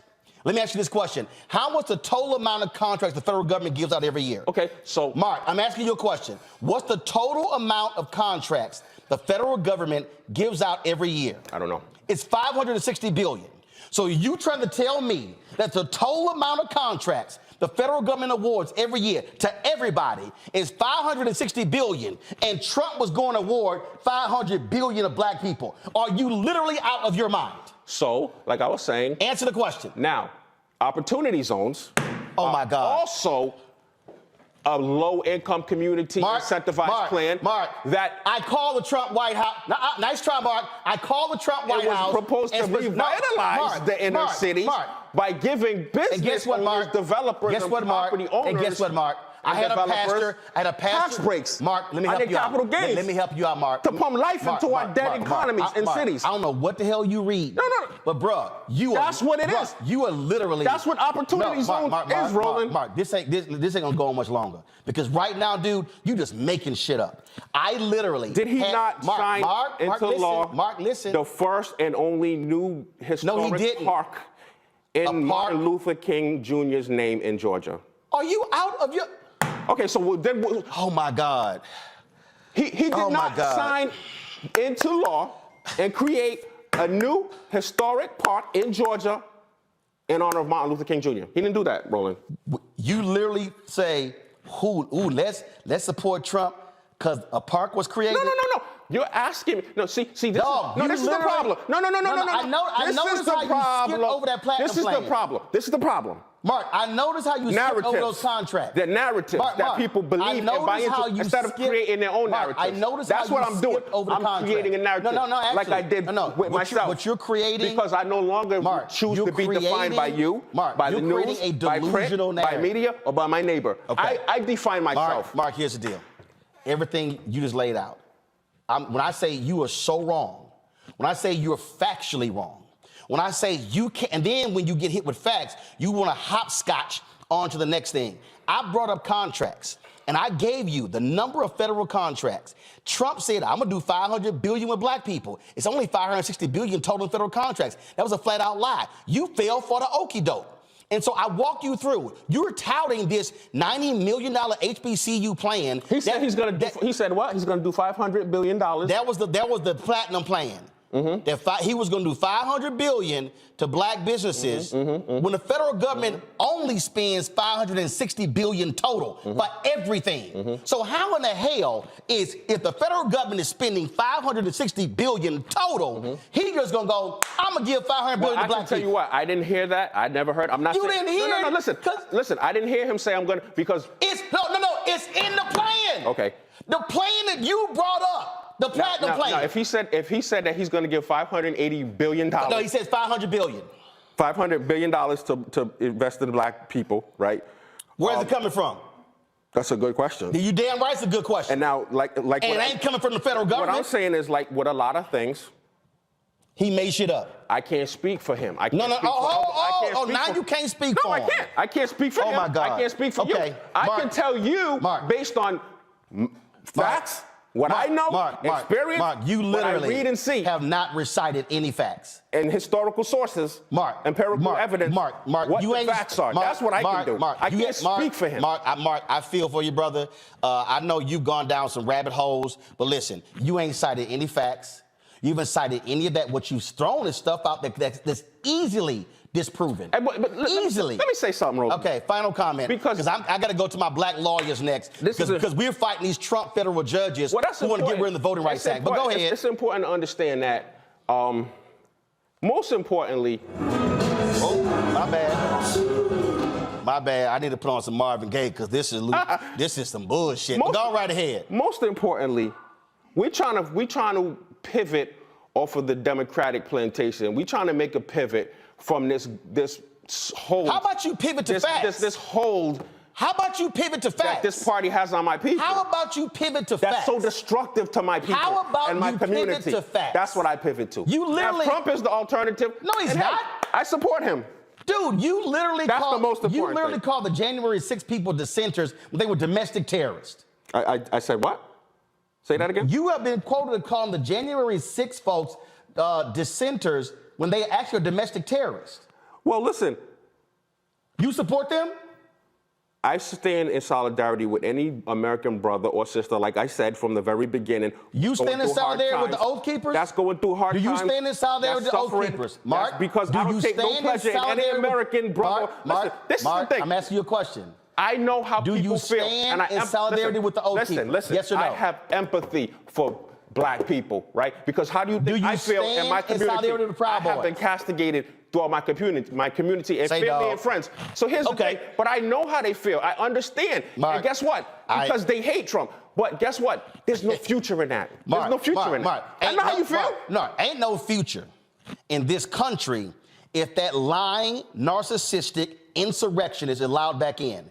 You literally have called the January 6 people dissenters. These are people who were domestic terrorists. These are people who were angry that black people voted. Donald Trump kept trashing black people when he would say Atlanta, Philadelphia, Milwaukee, and Detroit. You had a Republican. I'm not done. You're making such Mark, a broad stroke. No, I'm not. That's like they did at BLM in the summer of love. Every BLM Donald supporter Trump is a literally rioter said- and a looter Donald and Trump an literally anarchist. said, okay. It's the same thing. So you think the people who've been convicted, they should be let free? No, I think that there's a justice system, and I think they're going through the course like all my there's people a had to. justice system. Like all my people had to. Doesn't make it right or moral. There's a justice system. I believe it was a setup. And I believe it could have been stopped. It could have been it was a prevented. setup. Of course. You think we would have got that far? So January Of course 6th not, was a Roland. setup. Of course it was. Okay. They could have stopped that like Okay. that. That Gotcha. could have never happened. But why? It wasn't a good look. Well, for them guess to what? stop You it. couldn't stop it when Donald Trump wouldn't It allow the wasn't a National good Guard to look. become So now out. they're handing out cases like Halloween candy, and you don't see a problem with that. You get 20, you get 20, you get 20. Hey, okay, let me you be guys, real clear. okay, you I stay in your comfortable, Mark, you know. I'm going to be on record. I got zones. no problem with the racist Oath Keepers and the Opportunity Proud zones. Boys going to jail. Yep, there you go, trying to change something. All right. No. Hey, listen. Like I said, I take no pleasure in any suffering. Mark, last point here. Period. Because I got some lawyers waiting. Here's the whole deal. I'm going to give this last one. Since you keep yelling opportunity zones. The black pastor. No, I'm saying that people. I'm saying that the bourgeois class. Mark, I want you to that's listen. so comfortable. No, I want you to listen. They don't want to see anything change, Mark, even if that means shitting on the average Mark, black let me person. say it again. They don't want to see it happen because that messes with their comfort. I'm gonna give you a fact. That's what I have a problem with. I'm gonna give you a fact. My own people. Mark, I'm gonna give you a fact. Gave me no support when I started my organization. I didn't get an iota of support from them. Mark, you in Rhode Island. It's for the 3 same black people I'm fighting for. It doesn't matter if it's one. Is Jeffrey? That's not even the listen, point. For the same people I'm fighting for. I come here and all the black people tell me you need to drop BLM. No. Because you know what? They're doing too well here. When you come here, they can't relate to that. When you come here, they can't understand what the plight is of black people outside of the DMV. So they tell me drop that. Mark, when you come I say, here, no, guess we what? dealing facts. Now I say I support, all people are suffering. Oh, now they don't want to have Thanksgiving with me. Now they want to castigate me and offend me. So, okay, you know what? This is what I find to be funny. That's what I'm dealing with in my community. This is what I find to be funny. But I still love my people anyway. This is what I find to be funny. I'm going to leave it on this one here. You kept mentioning. I love them anyway. No, Roland. you kept mentioning. I still go to war. Mark, I still go to bat for I'm going to close this out. Because black is beautiful. I'm going to close this out. You kept mentioning opportunity zones. The black pastor from Baltimore who spoke with Trump at the White House when that was announced came on this show that night. 6 months later, he came on this same show and he said it has been an abysmal failure. Before Who are you talking about? What pastor? The black pastor from Baltimore who spoke. Go look it up. What's his name? He was on this show. What's his name? Mark, you can go pull it up. I'm asking you, what's his name? Mark, I'll pull his name up, but it's real simple, brother. Please. It's real simple. I want to know who you're It's real talking simple. If you're gonna run around spouting stuff, bruh, have some facts. Double check some stuff. Can I tell you something? Your stuff is so easily disproven. This is what it's unbelievable. Let me 30 seconds. Let me drop some knowledge real quick. You ain't dropped no knowledge. I'm gonna drop some knowledge on you. What you gonna drop? This is what y'all don't understand. People don't care about the facts. You know what they care about? Perception. because that's 9/10 of reality. And guess what? This is what I'm trying to explain. You're so concerned with the facts. Wow. I'm concerned with the narrative. I'm so concerned with the facts. That's right. Yeah, you're right. Yeah. You know what? Why? I'm not saying don't be concerned, but don't be overly concerned with them. Hold on, because while you're so concerned and beating up on the facts, guess what? People are leaving in droves and they're disavowing the Democrats and they're endorsing Donald Trump right under your nose. So what you're saying is, Roland, don't tell the truth. Be like Trump and lie. Okay. Right under your nose. All right. That's a good one to close out on. Mark, we'll see what happens, but I can tell you right now, anytime somebody come on this show, lies will be countered every time. Facts will always be spoken, and you can keep your Trump perception, but I don't live in perception or conspiracy land. I live in what's factual.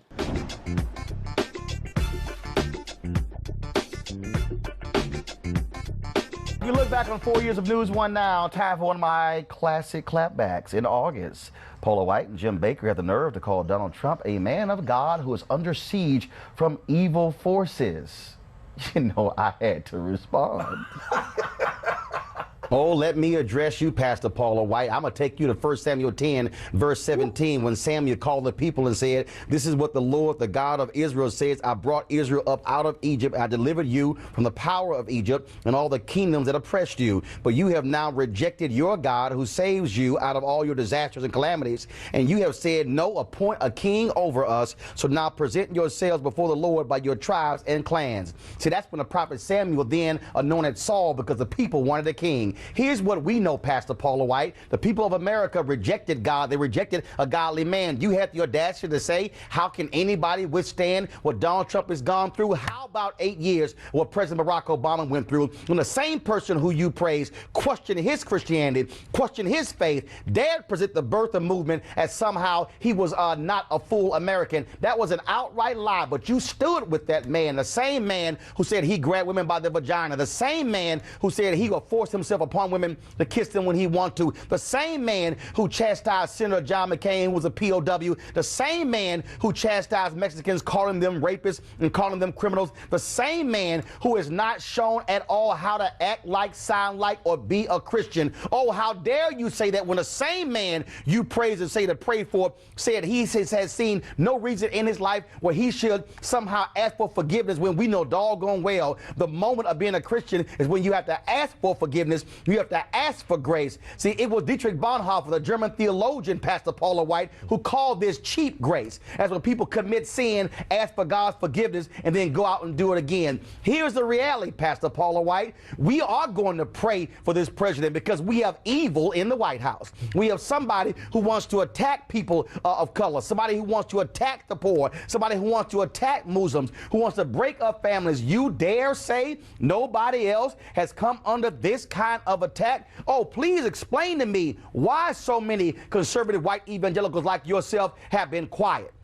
Tell me why y'all excuse his comments about Charlottesville, where he essentially aligned himself with neo-Nazis and white supremacists. You pastor a church in Orlando, Florida, that Zachary Timms used to pastor, but before he died, as largely an African-American church. I want you to stand in front of them and tell them why in the world they must stand in support with Donald Trump when he is trying to take away their right to vote, when he has a sham voter fraud panel. You tell me how that is Christian. You tell me what is Christian about trying to get rid of the Affordable Care Act, where people who are sick, disenfranchised, will be thrown off and not have health care. Please show me in your Bible where that's somehow a Christian principle. I dare say this, Pastor Paula White, you are supposed to be a prophet, Prophet,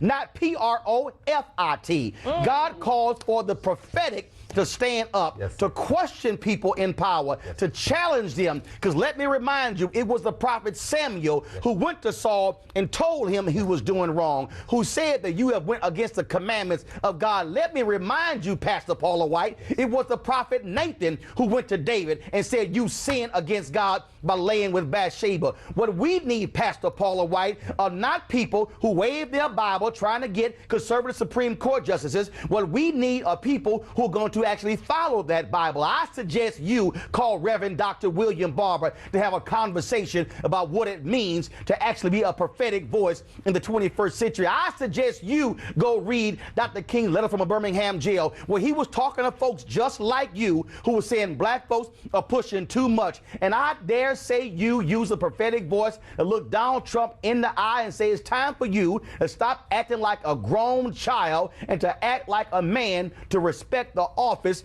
of the presidency. What I expect, Pastor Paula White, somebody who has been raised up, who has been built up by virtue of talking and preaching in black churches, to have an understanding of what black folks are going through. So you want us to pray for the president? Oh, we're going to pray for the president. We're going to pray for the country, because the country asked for a king. The country turned their back on God, and now God said, I'm going to give you the desires of your heart, which always ain't good. Pastor Paula White, we got a word for you, and that is be a prophetic voice and don't just be a profitable voice.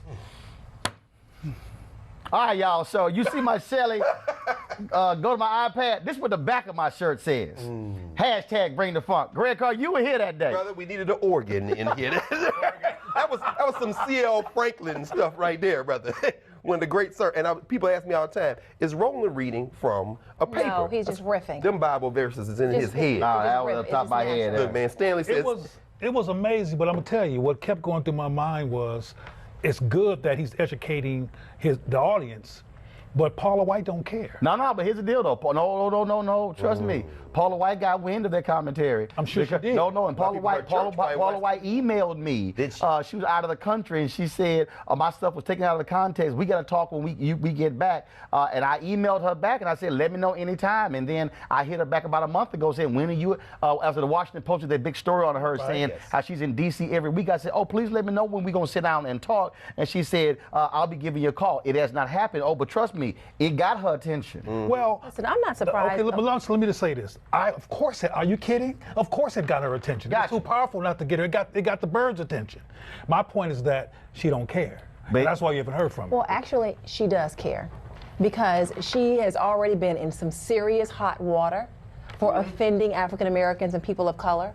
And that video, I know, went viral. They've lost members, they've lost ties. And she has a huge constituency, right? I mean, so listen, before her last incident, I was a patron of Paula White. So no, she does care, and I'm sure she's gonna follow up with you. But aside from that, I need my prayer cloth. Girl, you silly. Okay, because listen, you were preaching. Well, I just had a couple things to say. Just a couple things to say. Appreciate the good like word. I say, I was a little hot. And Greg is right. I don't write these commentaries, y'all. So if I see something, it's kind of like, give me a few minutes.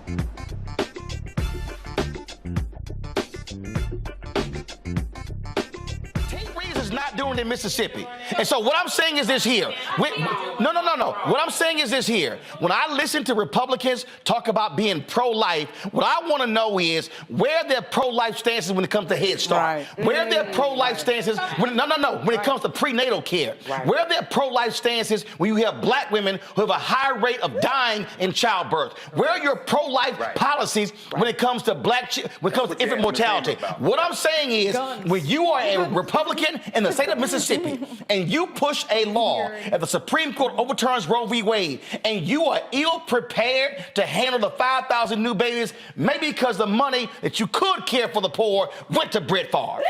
That's right. And all I want to see is the governor of Mississippi, who's opposing Medicaid expansion, seeing rural hospitals shut down in his state, and you got white women and black women who are dying, and Republicans control the legislature. They control the governor's mansion, so don't tell me they are pro-life when they are unwilling to accept Medicaid expansion, but then they say we don't want to accept federal money from the federal government when they send $1 to the federal government and they get $4 back. When you look at this concept, what you're saying to me right now is that because you believe that Republicans are not supporting pro-living, I disagree. I look at the Republican support for community health centers. I look at the Republicans trying Where?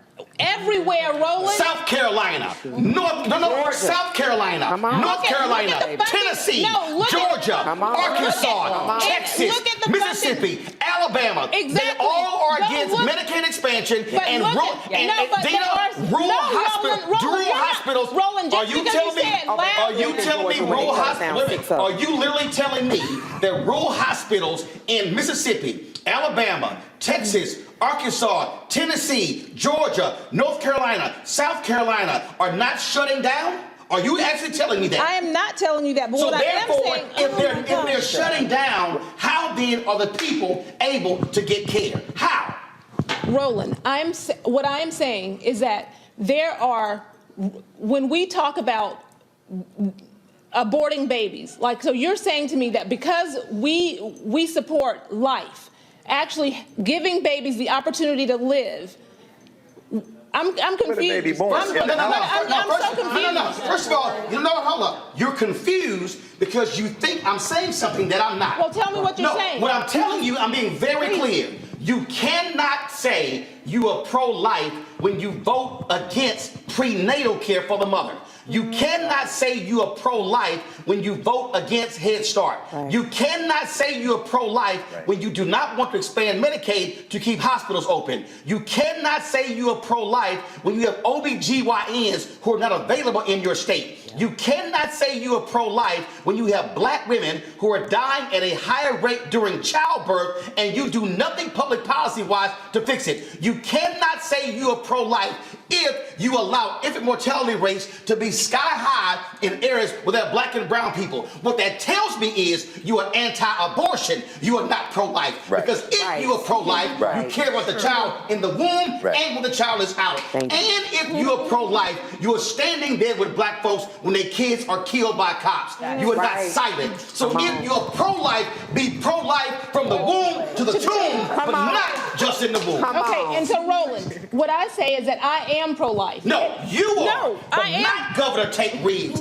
not Governor Lee of Tennessee, not the Republican legislature in North Carolina, not Governor Sarah Huckabee Sanders, not Governor Kemp in Georgia. No, here's the deal though. Okay, you let are. me ask you this. But show me where your Republican politicians are pro-life in their policies. Let me ask you this. You know what I am? I'm pro-black, and I'm going to call out anybody who call themselves pro-life, but their policies are not. And I am pro-life. Let me ask you this. Are you? Call your party. Okay, let me ask you this. Call your party. Can I ask you this? Call your party. Okay, let me ask you this. Call your party. Can I ask you this? Go ahead. Are you pro-life? I'm pro-life when that black person is killed, and when a Republican. So let me ask you this. No. Right. When a Republican says nothing when somebody is gunned down. Don't use extremes. Republicans do say things when people are gunned down. No, Roland, you can't do that. No, they don't. Roland, are you kidding me? Are you kidding me? I'm sorry. Those are the same folks who send out MLK quotes on MLK Day. Oh my goodness. Will not support MLK's Is my mic agenda. on? Can you hear me? Okay, so Roland. No, Roland. You can try this all you want to, Tina, but you know the record is clear. Oh my goodness. Your party refuses to accept affordable care. Can I ask a couple? Come on, we're going to talk about the State of the Union, I suppose, but can I ask a couple of questions about? And every single one of those Republicans stood up for Tyree Nichols' family. I don't know how this is dialogue. Police reform. I don't know how this is dialogue. No, Dina. Okay, Dina, so no. Uvalde. Okay, can I mean, when we got a massive shooting, I don't hear any Republicans talking about any gun. You know, they're wearing their guns on their lapels. Dina, is that pro-life? Is that pro-life? I think that is pro-2A. But let me. I'm sorry. What's that? McCarthy clearly the city. But I want to. What I want to say, no one's. I have a chance. First of all, I want to have a conversation about if Republicans are not. No, Roland, you haven't given me a chance. Are we gonna have a conversation? Oh my goodness! If this is actually going to give me a chance to speak, then I will speak. You can ask me about being pro-life, about being pro-choice. Oh my goodness! What I know is fact. Oh my goodness! As a native Texan, what I see from Governor Greg Abbott, Lieutenant Governor Dan Patrick, the Republican legislature, what I see are folks who are pushing anti-abortion bills, not pro-life bills. Because if you telling me you pro-life, you better be pro-life in a whole bunch of areas beyond a woman's uterus. That's the point. That's the point that I am When you look at, I'm sorry, go ahead. exactly, they're not pro-life, they're pro-controlling women. That's what it comes Yeah, okay, right. Or forced birth. I was at HHS when the Affordable Care Act was passed. I worked on implementation.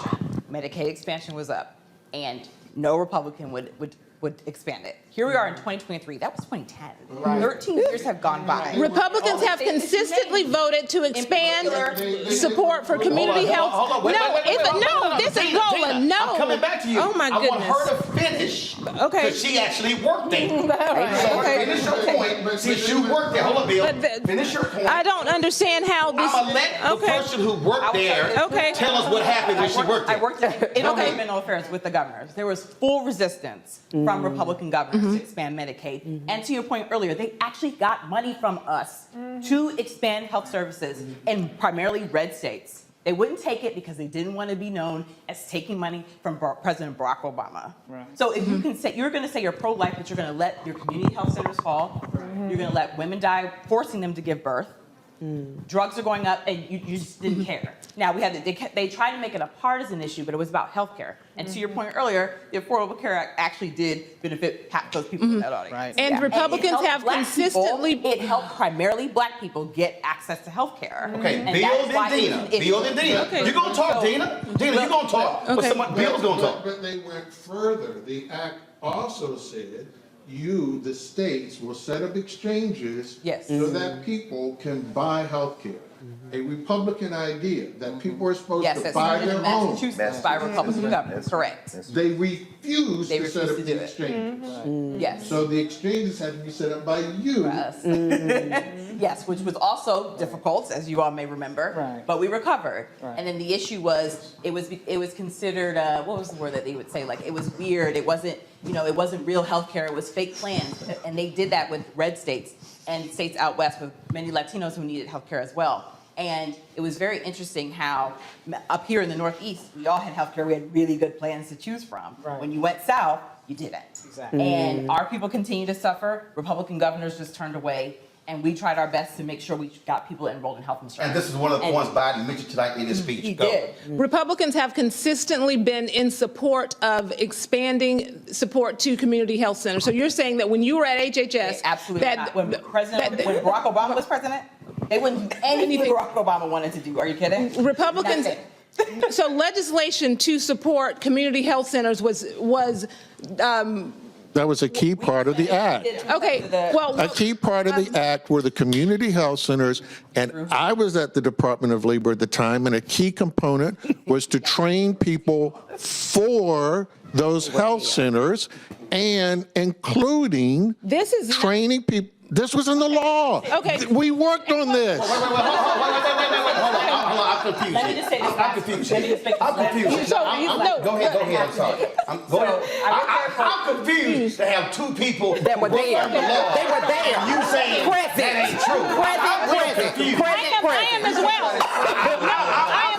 I'm confused as well. Last point. So to your question about, or your statement about Republicans caring. So when Obama left office, when our administration left, there were many people in our departments that were specifically designed to implement the Affordable Care Act. They all had to get removed. They all moved to different offices. Many of my friends, people who are when Trump came in, yes, sorry, thank you, I did not make that point. When Trump came in, we don't need to continue that work. Remember they stopped even advertising, signing up for the Affordable Care Act. Yes, it was very low key, and my former colleagues and friends, they were miserable because they couldn't actually do the work that they were trying to do. So if they're telling you they turned the money down for Medicaid expansion, they turned the money down for community health centers, what are you talking about that GOP supports it? I'm talking Is it in utopia? No, I'm talking about very specifically, and this is what, I don't want to speak to things that you clearly worked there and you have an expertise and a knowledge that I don't have. But what I will say is that what I want to understand, and we will post this because we're Black Press as well. So at bpalivewire.com,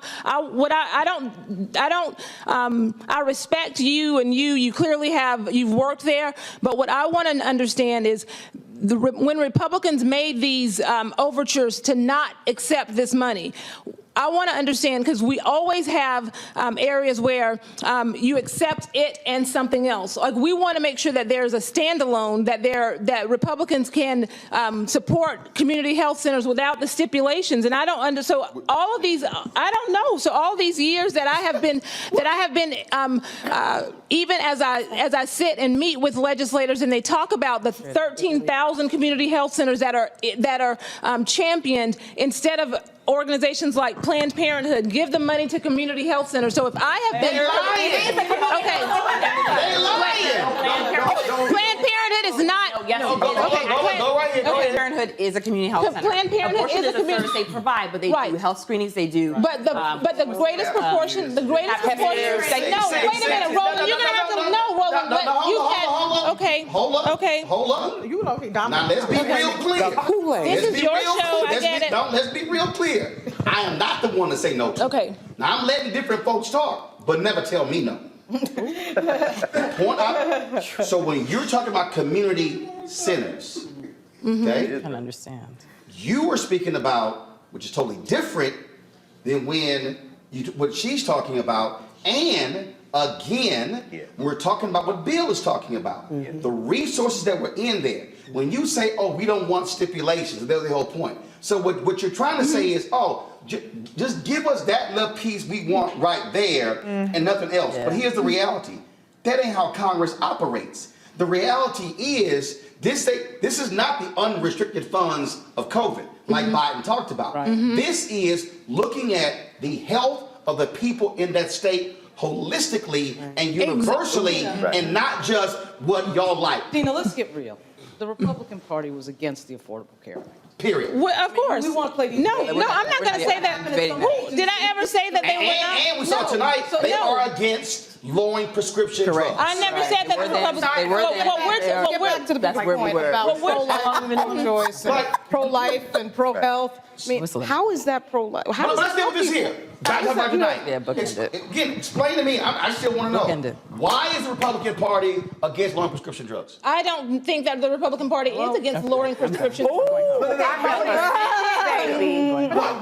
think that the question is, how are we going to pay for it? Right.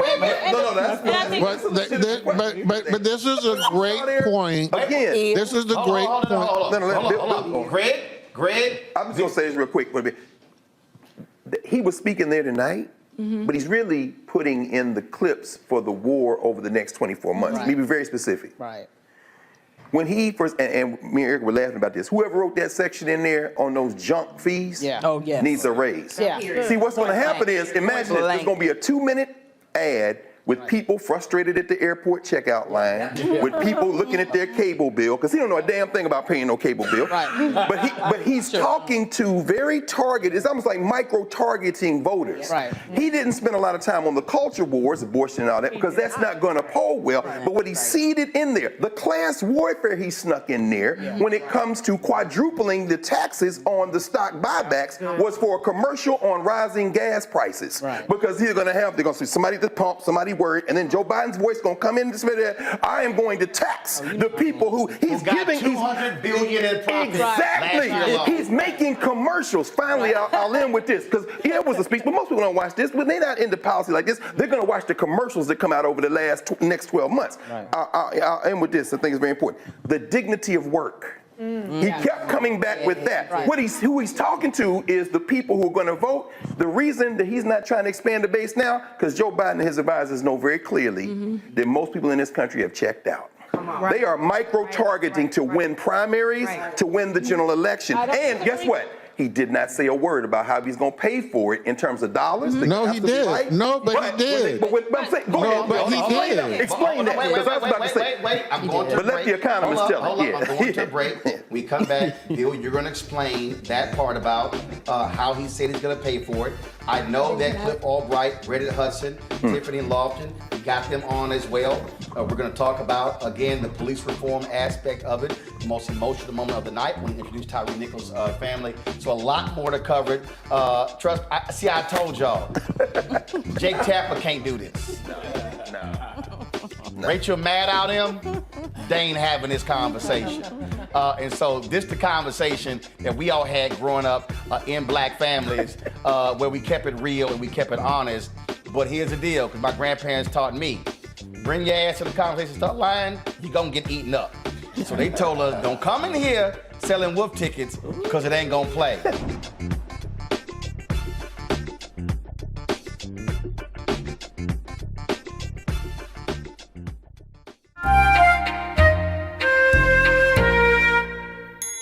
All these white journalists, like Howard Kurtz earlier, Malik was like, well, you know, journalists need to be very careful saying that it was racist because Trump issued denial. Like his ass don't lie.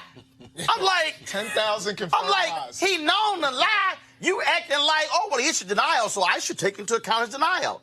Yeah, well, I don't think that Donald Trump is a racist, and I don't think that the people who voted for him think that he was a racist. I voted. You know his ass a racist. I voted for him. Malik, you know damn well he a racist. I voted for him, and I don't think that Donald Trump. Do you intend to vote for him again? In 2020, absolutely, without a doubt. So you voting for a racist? Well, you know, was his comment racist? Hold up, was this comment racist? It was definitely racially offensive. What the hell is that?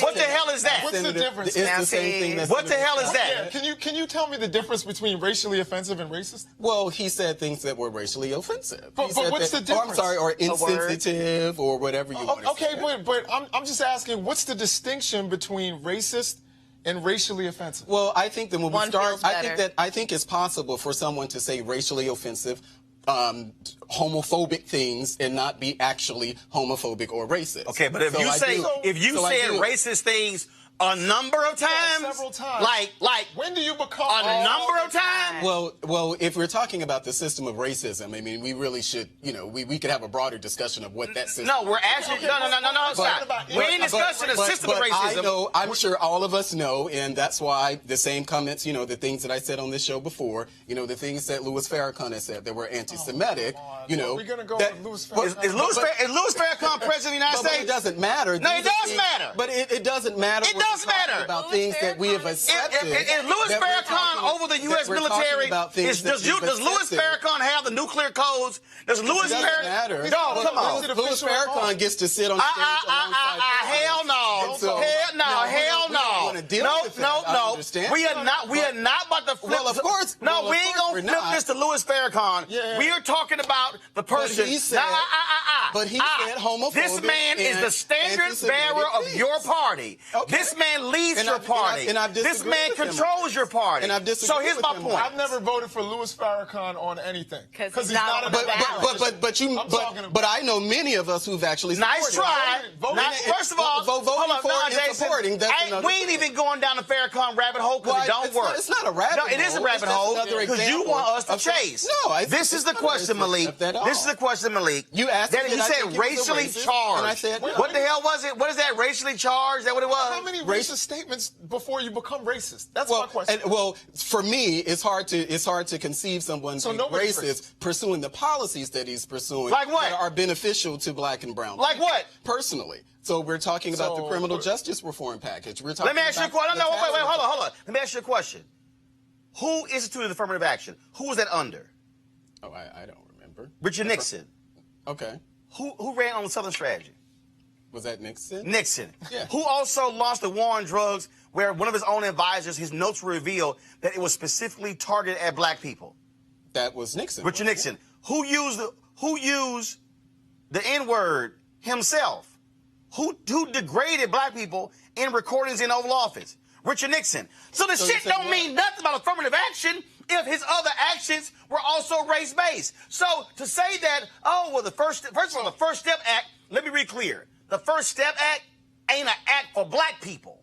It's an act for anybody. Well, it's part of a criminal justice reform package. And so if we're judging him by the same standard that Obama and any other president. So his immigration policy helps black and brown people? Well, you mean black people who are here? Black and brown people? You're saying that his immigration policy, TPS, sending Haitians back to a place that was violent and where they had Well, no, I don't. Hold on. Not just Haitians. I don't also think that our trying to immigration cut the rug underneath from Liberians who were in this country, calling those countries shithole countries, making it clear that he wanted more visas for white but immigrants. I don't think the immigration So I understand you disagree with that. No one's calling you a racist. I don't think the My question is, policies when does someone become racist? If they made several racially offensive statements, you know, when honestly, it's like if you cheat on your girlfriend once, when do you become a cheater? If you've cheated 17 times. You know, when can we call a spade a spade? That's my question. You can, but I think we use. Okay, so he's a racist. But do we agree? But no, we don't agree. And I don't agree with the comments that John Lewis said, because John Lewis also said similar comments about John McCain. And of course, we're Say what? Well, hold on. Say what? You don't remember the comments that John Lewis? What did he say? He said that voting for John McCain would take us back to the days of George Wallace standing in the schoolhouse door. And he what line? Oh, so now, if you are advancing policies, if you are advancing voter suppression policies, you're taking us back to George Wallace day. Was that what John? Yeah, okay. Is that what John? Nice try. Was doing? Nice try, Malik. Because he said the same thing about Mitt Romney. Nice try, but this is real simple. You voted for a racist? Yeah, and you're going to vote for a racist again? I'm going to vote for him in 2020. Right, and the reality is, what that says is, you don't give a damn what he has to say about black people. Well, that's your opinion. No, that's what it's revealing. I'm going to die, and I'm going to die black. So the fact that you you also ain't got a problem with your Mississippi Confederate flag. But you're not going to challenge my blackness on this show. No, I'm not. Hold on. I'm not because you can't tell me what I'm concerned about as a black man. You can't tell me what I'm concerned about as a black man, or I can't be concerned about black people because I'm voting for Donald Trump. So what I said is you're voting for a racist. That's what you're doing. Well, that's your opinion. And that's what you know. That's a fact. Well, that's your what opinion. You're doing. That's your opinion. And I just disagree. So, fact of the matter is, so yes, you're voting for a racist. You voted for a racist. Despite whatever you're going to still vote for a racist, and that's undeniable.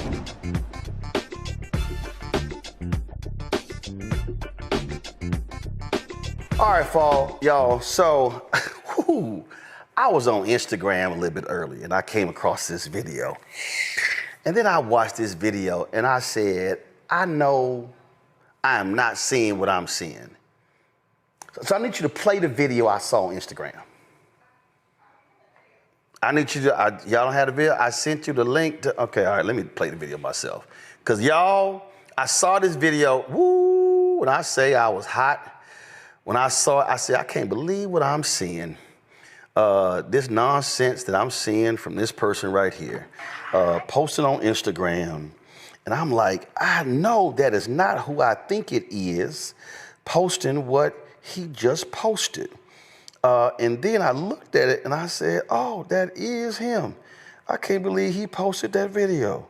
So let me go ahead and show y'all this, because I want y'all gonna trip. Y'all gonna trip. Watch this video. Is closing here in the city of Albany, and that leaves us with a little over 500 students that were here on this campus, and 19% of those students are labeled as homeless. We have a little over 250 jobs that'll be leaving the city of Albany. And while this is not the city of Albany government's fault, this is a time for our local and state leadership to step up, because we'd be stupid to act powerless in this situation. Because while this school is still here, while this building is still here, while this campus is still here, what could this become? Could this become a Southwest Georgia regional hub for trade skills training? Could this become something major that the city brings on to start training workforce? Because if we're training workforce, then we can invite industry to come here. But if we don't have any workforce for industry, they'll never come. But if Doherty County school system could train workforce in adults, why can't the city of Albany do the same thing? So my question to leadership is, are we going to allow this opportunity now to pass us by? Or are we going to lead? Are our leaders going to lead? And if they don't want to lead, they need to step aside and let somebody else do it. Oh, he said that if our leaders are not going to lead, they should step aside and let somebody else do it. That's interesting. Now, when I saw it, I remember when he came on this show after he was going at me on Twitter when he was supporting the Republicans in Georgia voter suppression bill, and he was talking shit with another black conservative. Then they say, well, he ain't gonna never put us on the show, and I invited his ass on the show. Then he tried to change his tune when he came on the show. Roll it. Joining us right now is King Randall One, founder of the X for Boys organization based out of Georgia. So, King, explain why in the world you're conservative, correct?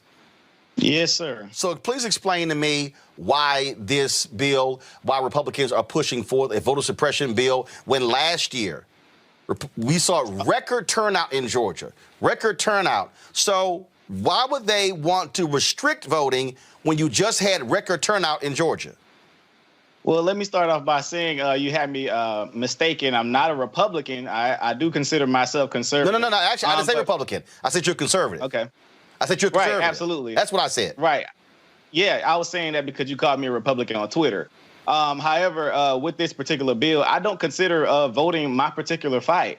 I do consider voting an asset to us and maybe something we can use as a tactic to help. But as far as us pushing voting all the way out, like voting is going to be some systemic change for the black community, to me is not the way to go. If you look at the human anatomy of the body has as many different parts. And I do respect you guys' fight, in regards to voting, but I don't consider myself fighting for the right to vote that much. Because do you not vote? We hadn't got anything. Do you not vote? Government. Yes, sir, I vote, absolutely. Okay, so when you say you guys' fight, first of all, there are multiple fights, there are multiple issues we can be concerned about. Voting is one of those issues. Are you not concerned that Republicans in your state are trying to restrict access to the ballot for no reason other than they are pushing the lie that Donald Trump also pushed? Right, absolutely. I understand exactly what you're saying. However, again, that's not my fight. I believe. No. I asked you a question. And the question is this here. Do you believe Republicans in your state are wrong to be pushing this voter suppression bill? Can you give me the list of things that's all on the bill? Because I know you said the voter ID. Well, no, here's a perfect example. This particular bill. What was funny is he was defending the voter suppression bill on Twitter, but he didn't think I was going to invite him on the show. So let me tell you what he did. He then posts that video. He edits it. He edits the video. And then, I'm building this school. Black man should be helping me build my school. And in the same Simple Simon Negroes I called out earlier, they were all like, that's right, Roland Martin, that's a shame. You should be ashamed of yourself. You should be supporting this brother at his school. Oh, that's right. Them Negroes were sitting here sending him money. And then what he did is he got on Fox News and Lawrence Jones had him on. Then the white conservatives jumped on him. And so he starts raising money. And so anytime he's mentioned me on Twitter, it was all about raising money. They were after me for 2 years. I was dissing this brother and all sort of stuff along those lines. And I'm like, okay, that's interesting.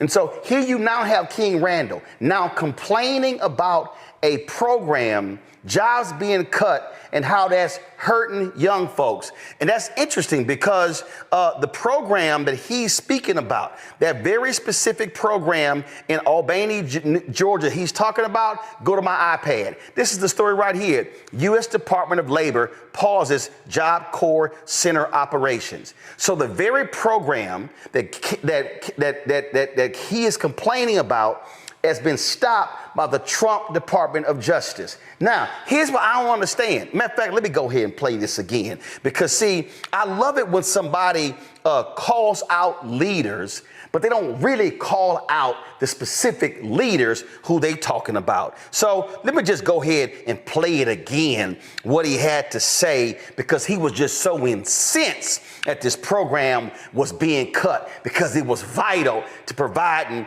jobs for young people. Listen again. Let's do it. Center Job Corps is closing here in the city of Albany, and that leaves us with a little over 500 students that were here on this campus, and 19% of those students are labeled as homeless. We have a little over 250 jobs that'll be leaving the city of Albany. And while this is not the city of Albany government's fault, this is a time for our local and state leadership to step up, because we'd be stupid. Hold up. He said it's not the city of Albany's fault, and we will be stupid not to step up and lead. Listen. It's fault. This is a time for our local and state leadership to step up, because we'd be stupid to act powerless in this situation. Because while this school is still here, while this building is still here, while this campus is still here, what could this become? Could this become a Southwest Georgia regional hub for trade skills training? Could this become something major that the city brings on to start training workforce? Because if we're training workforce, then we can invite industry to come here. But if we don't have any workforce for industry, they'll never come. But if Doherty County school system could train workforce in adults, why can't the city of Albany do the same thing? So my question to leadership is, are we going to allow this opportunity now to pass us by, or are we going to lead? Are our leaders going to lead? And if they don't want to lead, they need to step aside and let somebody else do it. The Job Corps is closing here in the city of Albany, and that leaves us with a little over 500 students that were here on this campus. And Here we are. He's complaining about losing the jobs. Okay, that's interesting. And then he says, this ain't city and state leaders' fault, which means that it's somebody else's fault. So, King Randall, whose fault is it? Whose fault is it? Who's over that particular program? Who controlled the funding? Who made the decision to shut that particular program down? I would like to know that. So I remember seeing a particular photo on social media. And I remember, and I knew, I said, wait a minute. I remember seeing somebody at the White House Christmas party. Go to my iPad. I'm sorry, is that King Randall? It says new emerging king. Oh, I'm sorry. Maybe y'all say, well, that's just a photo.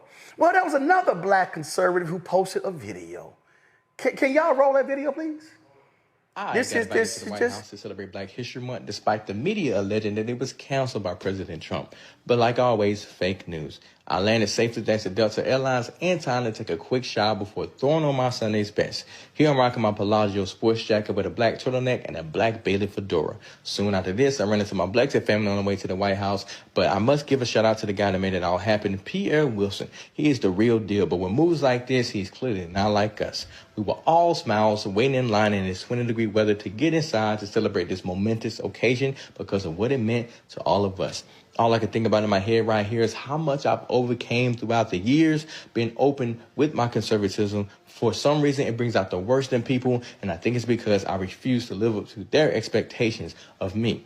While I was in the White House, I wasn't quite sure how much I could record, but the security guard reassured me that we had free reign to capture whatever we wanted, so I took full advantage. While I was in the restroom, though, I noticed these napkins with the presidential seal on them, and it almost felt disrespectful to use it and toss it straight into the trash can. They rolled out the red carpet for everyone. We were dressed to the nine, looking good, smelling good, eating good, drinking good, and sounding good. See, the Marine band that was in charge of the music understood the assignment. They were playing everything from Earth, Wind, and Fire all the way down to Sam Cooke, making this a magical time. Everything opened up by a classical version of America the Beautiful, set in the atmosphere. And it was great to be surrounded by so many of my favorite people: Michaela Montgomery, David Harris Jr., Terrence K. Williams. Go back. Who do y'all see right there on the left? That looked like King Randall. So let me get this straight. King Randall complains about a federal program getting cut that's taking jobs away in his town of Albany, Georgia. He's a self-identified conservative. Don't call me Republican. Okay, fine. But you're standing there smiling and cheesing with the MAGA Negroes, the help. You're at the White House. You supporting Trump, but now you mad and you want local and state officials to fix the problem that Trump created. And in your Instagram video, your ass didn't even mention the word federal. You didn't even say Trump. You didn't even say MAGA. You didn't even say Doge. Now you want folks to step up and fix the problem. What I've been telling y'all? I've been telling y'all the help. That's the black people who are standing with Donald Trump. They claim all black people, y'all on the plantation, y'all on the plantation, Trump is going to be helping us out. And Donald Trump has consistently had policies that have negatively impact people, and these simple Simon Negroes ain't said nothing. Daryl Scott ain't said nothing. Sharice Lane ain't said nothing. Michaela ain't said nothing. Angela Stanton King ain't said nothing. We can go. Joseph Pinion ain't said nothing. Terrence Williams ain't said nothing. David Harris Jr. ain't said nothing. Byron Donalds ain't said nothing. Tim Scott ain't said nothing. Wesley Hunt ain't said nothing. Burgess Owens ain't said nothing. I can go down the line. But now y'all complaining. Trump has sat here and got rid of the settlement to impact the sewage backing up in the yards and the homes of black people in Lowndes County, Alabama. Said nothing. Said nothing about canceling the lawsuit against the petrochemical companies in Cancer Alley in Louisiana, where black people are dying because of that. The help ain't said nothing. So now you want us. Now you want to call on folks to stand up and fix the program. Come on, King Randall. You're supposed to be big and bold. You're supposed to be a big man on campus. Why is it you won't even say Donald Trump? You won't even say MAGA. You know why? Because y'all scared of your daddy. Because y'all scared he not going to invite y'all back to the White House. And see, y'all love talking about, but y'all won't say nothing. Oh, trust me, I lit Obama up on several different things. I did the same thing with Biden. See, I believe in accountability. I don't just sit here and say one thing, but see, they real quiet. All this stuff that's negatively impacted black people, all of them are quiet. They ain't saying nothing. Not a word. So come on, Randall. I dare you, Randall. I dare you to call your boy Lawrence B. Jones at Fox News, who's now on the morning couch, and say, Lawrence, can I please come on to make a personal appeal to Trump to restore the programming for this, the funding for this program so we don't lose these jobs? I don't think that's going to happen, because you know why? Because see, Lawrence B. Jones ain't trying to be on the bad side of Donald Trump, because they all trying to kiss that orange MAGA ass.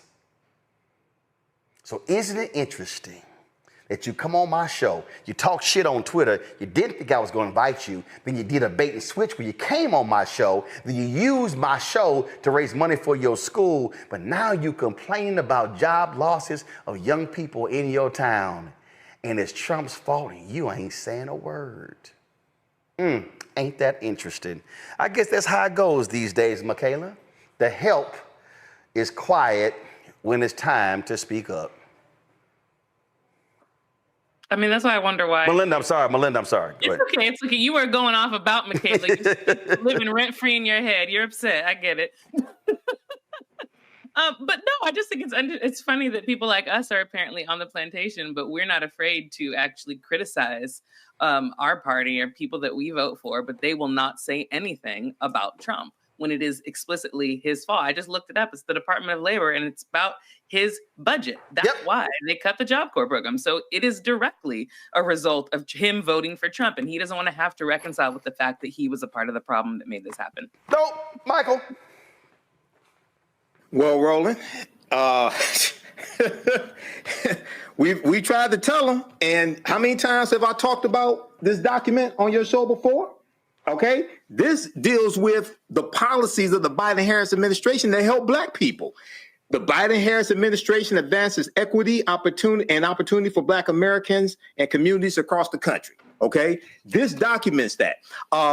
And right now, Donald Trump is wiping out the advancement that African Americans have made going back to the 1960s. On day one, he revoked Executive Order 11246, which was affirmative action. On day one, he revoked Executive Order 11985, which Biden signed on his first day in office, which put in motion all this that happened because that executive order dealt with equity And that immensely helped African Americans. So yes, it's good to have an independent school. We've been doing that for decades, independent schools. But we have to understand how politics impacts every aspect of your life. And your understanding of politics is directly related to your understanding of history. So there's a lot of people talking about politics that don't understand history. Matt?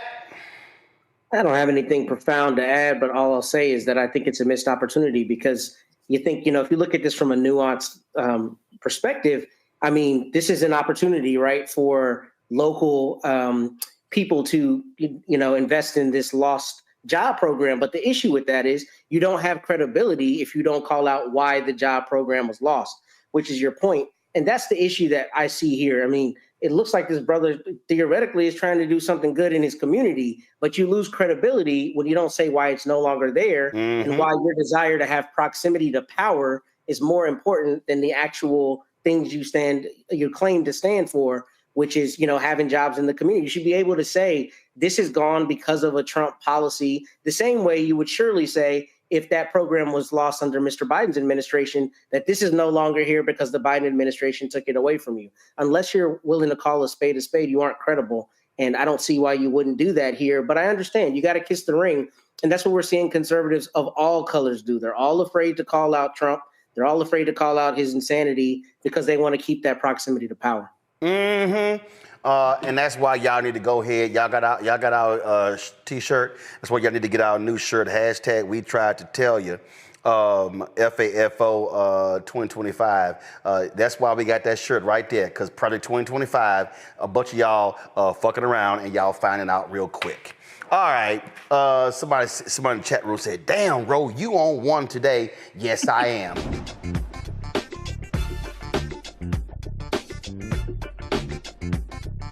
Y'all already know, I did not watch that crap yesterday. We were in Memphis with Reverend Dr. William Barber. I told y'all I wasn't going to watch it. We were not even streaming it. We wasn't doing any of that. But then all of a sudden, Lord have mercy, folk start texting me, start calling me. And this how it all started. What the hell was that? Did you see that? Did you hear that? And I was like, what are y'all talking about? And they were talking about the closing prayer that was led by that fool out of Detroit, Lorenzo Powell. Is it Lorenzo Small? What's his last name? Oh, Sewell. I thought it was Lorenzo Small.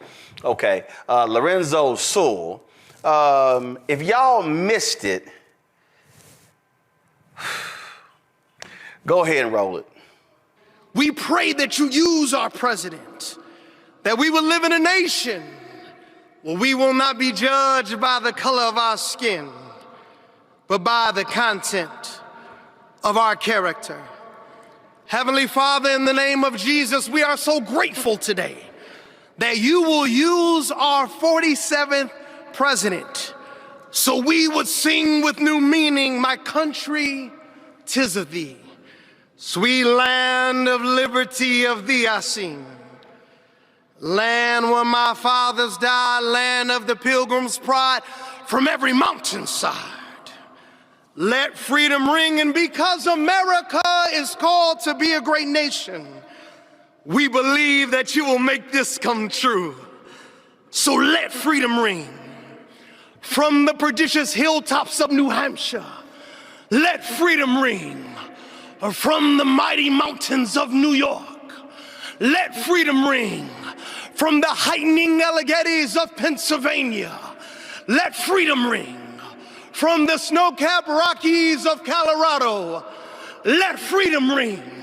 From the curvaceous hilltops of California, but God, we're asking you not only that, let freedom ring from Stone Mountain, Georgia. Let freedom ring from Lookout Mountain of Tennessee.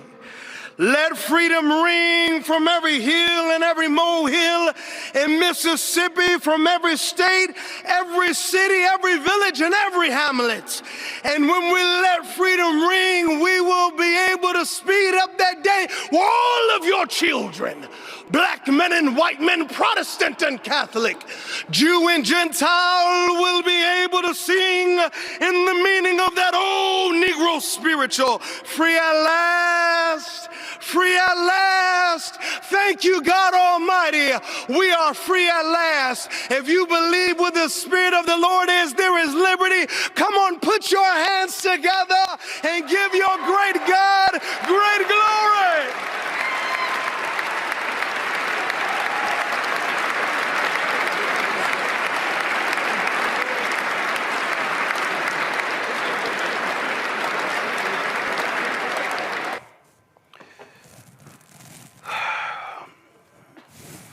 You know what I can't stand? I can't stand, and let me be real clear with y'all, and y'all know that there are certain words I do not use on this show. I don't let people use it, I don't use it.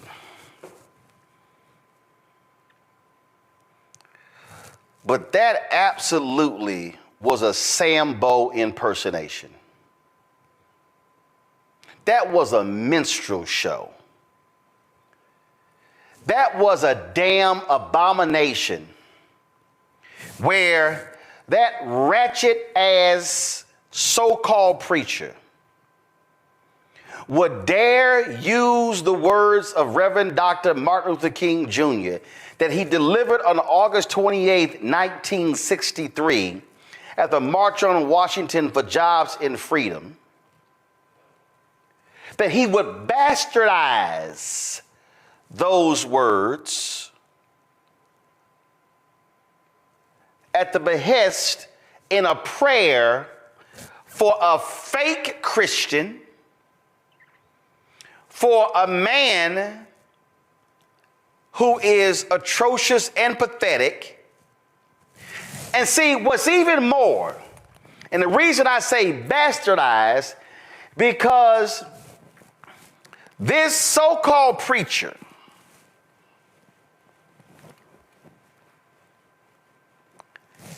skipped over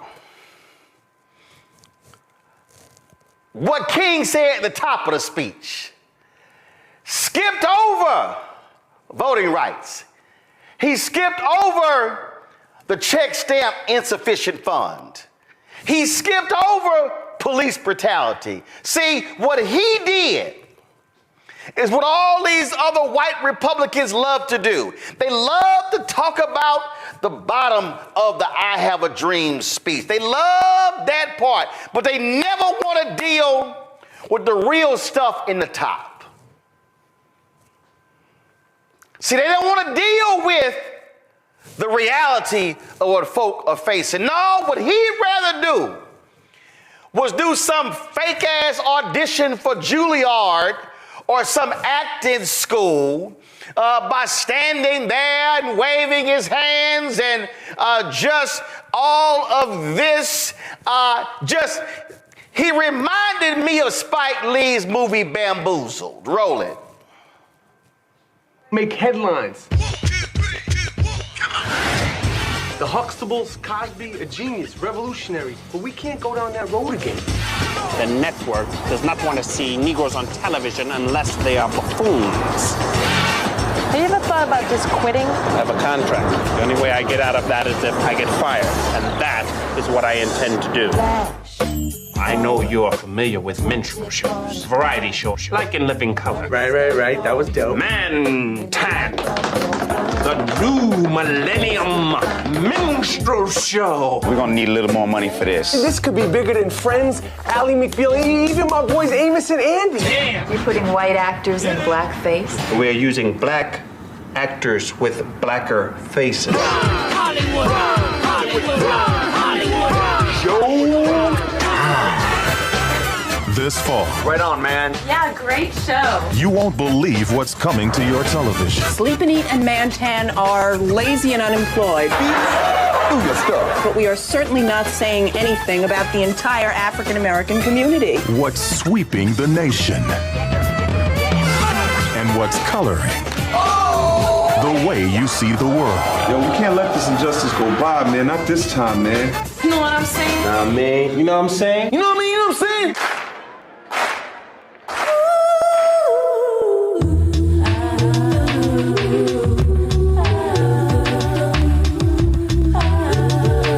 You notice that everybody white want to be black. How about raising up? They all act like sound better. When are you going to come into the light? The light. The light. Your hands are just as bloody as mine. Cousins, I want you all to go to your windows. We talking about revolution. Go to your windows and yell out, I am not gonna take it anymore!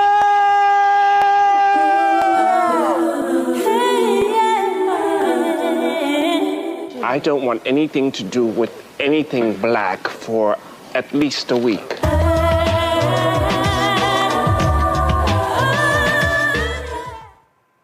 He was Mantan. That's what that was. I'm just out here doing my shuffle for the white folk.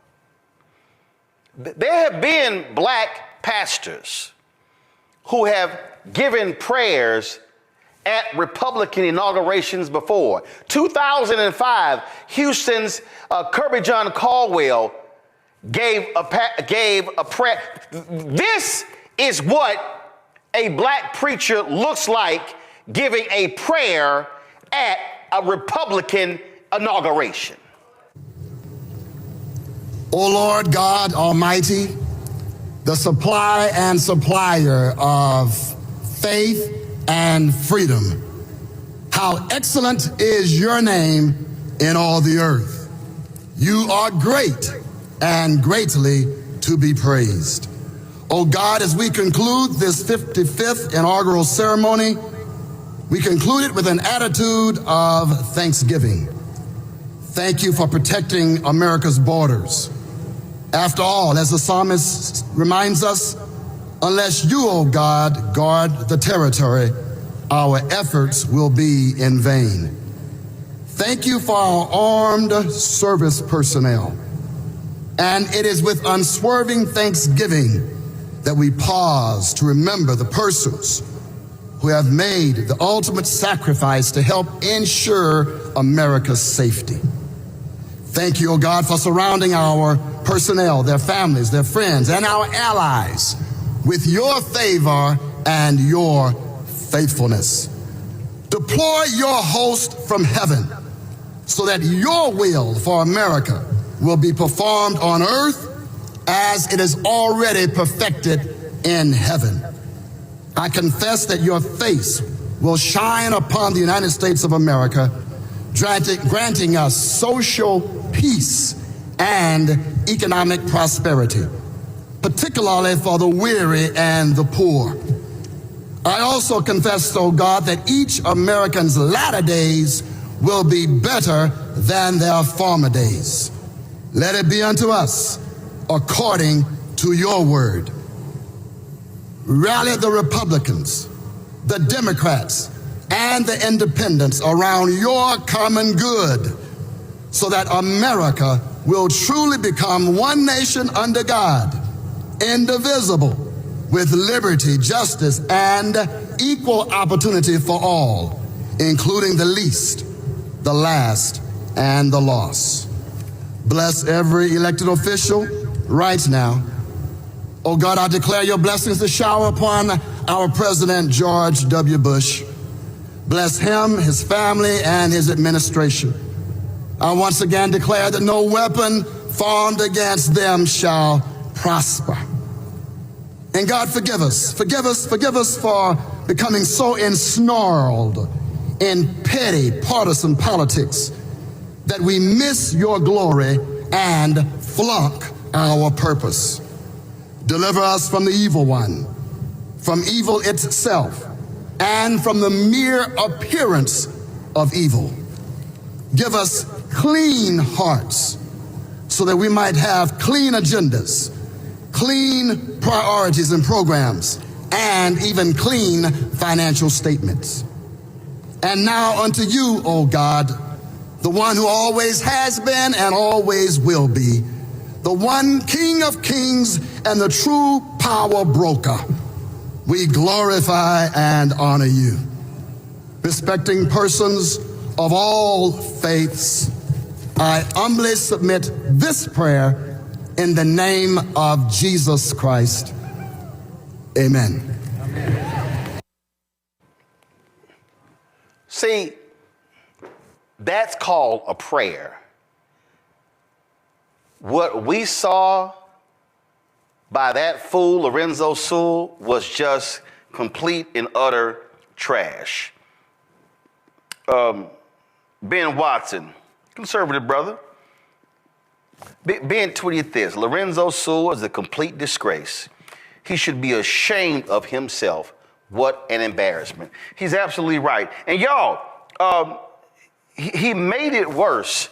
He made it worse because after he stood up there looking like a damn fool with his minstrel show, he then comes on social media to announce he's getting his own coin, his own meme coin, whatever the hell they call them, the latest fraud scam of Trump and his cohorts. Listen to this.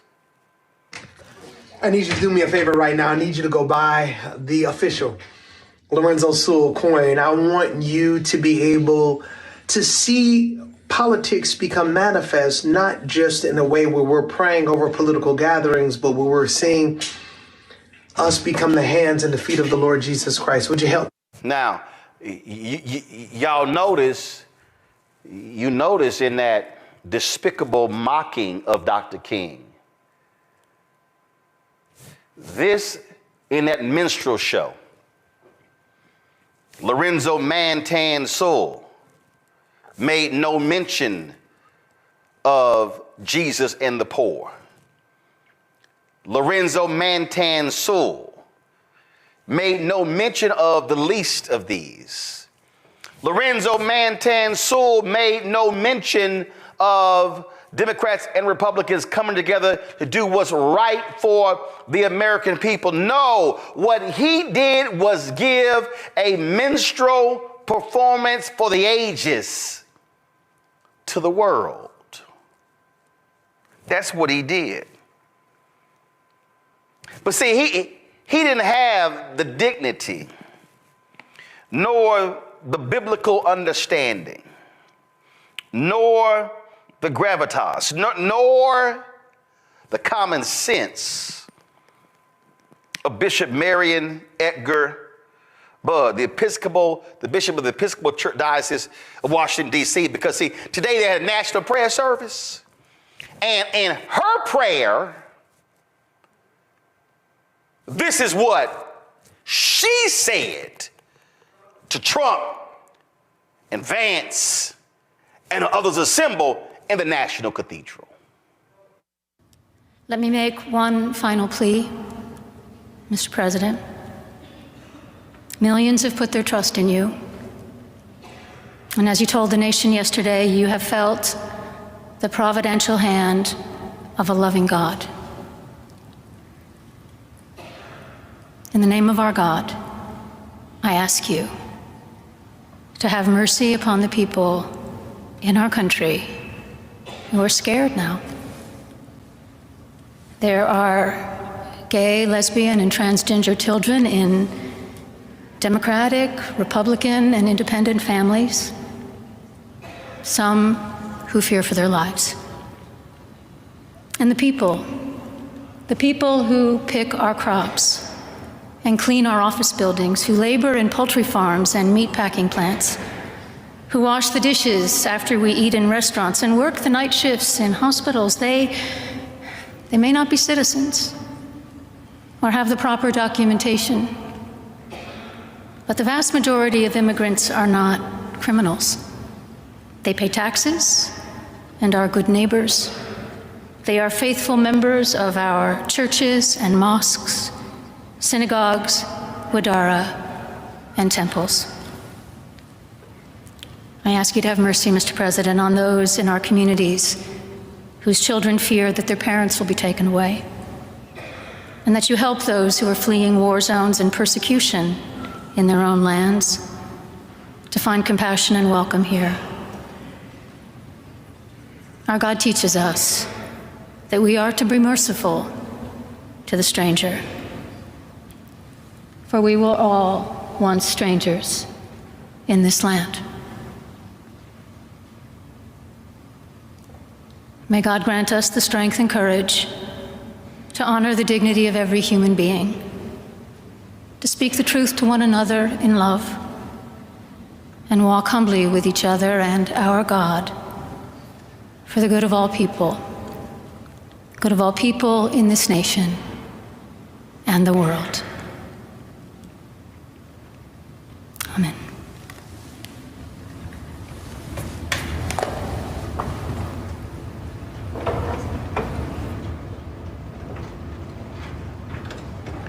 Now I want y'all to freeze it right there. Now I want everybody to watching, put me in the 2 box. When everybody to watch understands something, and here's a bishop talking about being merciful, who's talking about the poor, who's talking about the hardworking. Yet, she's talking about immigrants. She's talking about all of that. It's 2 immigrants sitting on the front row.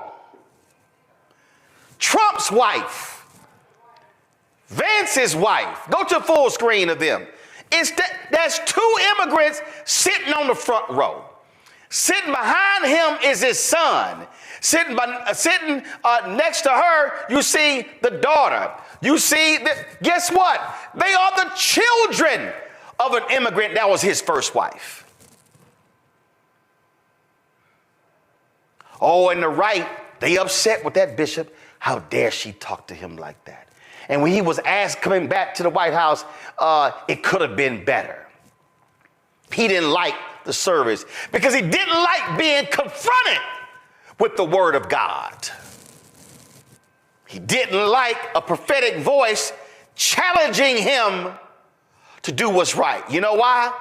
Because just yesterday, this modern version of King Saul stood up at the inauguration and chastised and condemned and just ripped apart the administration of Harris, Biden and Harris, sitting right beside him. He didn't have a sense of dignity. He didn't have any morality. He didn't have any decency. He didn't put forth a vision of the nation moving forward. Talked about how awful and degrading and how bad things have been. That's because he is not a Christian. He is not a moral man, because if you actually know the word, if you actually go to church, by the way, no president has gone to church more than Joe Biden. If you understand the power of the word, then you would have never, ever said this. Go to my iPad.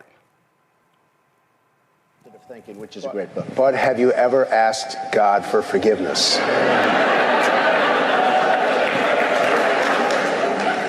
I'm not sure I have. I just go and try and do a better job from there. I don't think so. I think if I do something wrong, I think I just try and make it right. I don't bring God into that picture. I don't. Now, when I take, when we go in church and when I drink my little wine, which is about the only wine I drink, and have my little cracker, I guess that's a form of asking for forgiveness. And I do that as often as possible because I feel cleansed, okay? But, to me, that's important. I do that. But in terms of officially, I could say absolutely, and everybody, I don't think in terms of that. I think in terms of let's go on and let's make it right. That is a no good heathen speaking. And all of these white conservative evangelicals, and you can throw in some black ones too, have fallen for the okie doke. And when you, I try to get my little cracker and wine as much as possible. It's called the Last Supper. typically is done once a month. Catholics, it's done every week or every time you go to Mass. He don't know that. He ain't got no clue. He has no clue about asking for forgiveness and mercy. He has no understanding of grace. He doesn't know anything about Jesus dying for all of our sins, because that man ain't no lover of Jesus. He is an absolute demonic individual who is he's an agent of Satan. And I told y'all before, if you really want to go biblical, see, really what we're dealing with, Donald Trump is King Saul. The people of Israel have been freed, and God said, I got y'all. They said, oh no, everybody else got a king. We want a king. God said, what's up? I got y'all. No, we want a king. So he said, Samuel, okay, go ahead and give him a king. But let me tell y'all what your king is going to do to you. Let me tell you how he's going to treat you, how he's going to abuse you, how he is going to screw you over. That's all biblical if y'all go read 1 Samuel. And so then Samuel goes and he looks at the sons and he chooses the tallest and most handsome one. And what does that punk do? He runs off. No, you can't run. I'm picking you as the king.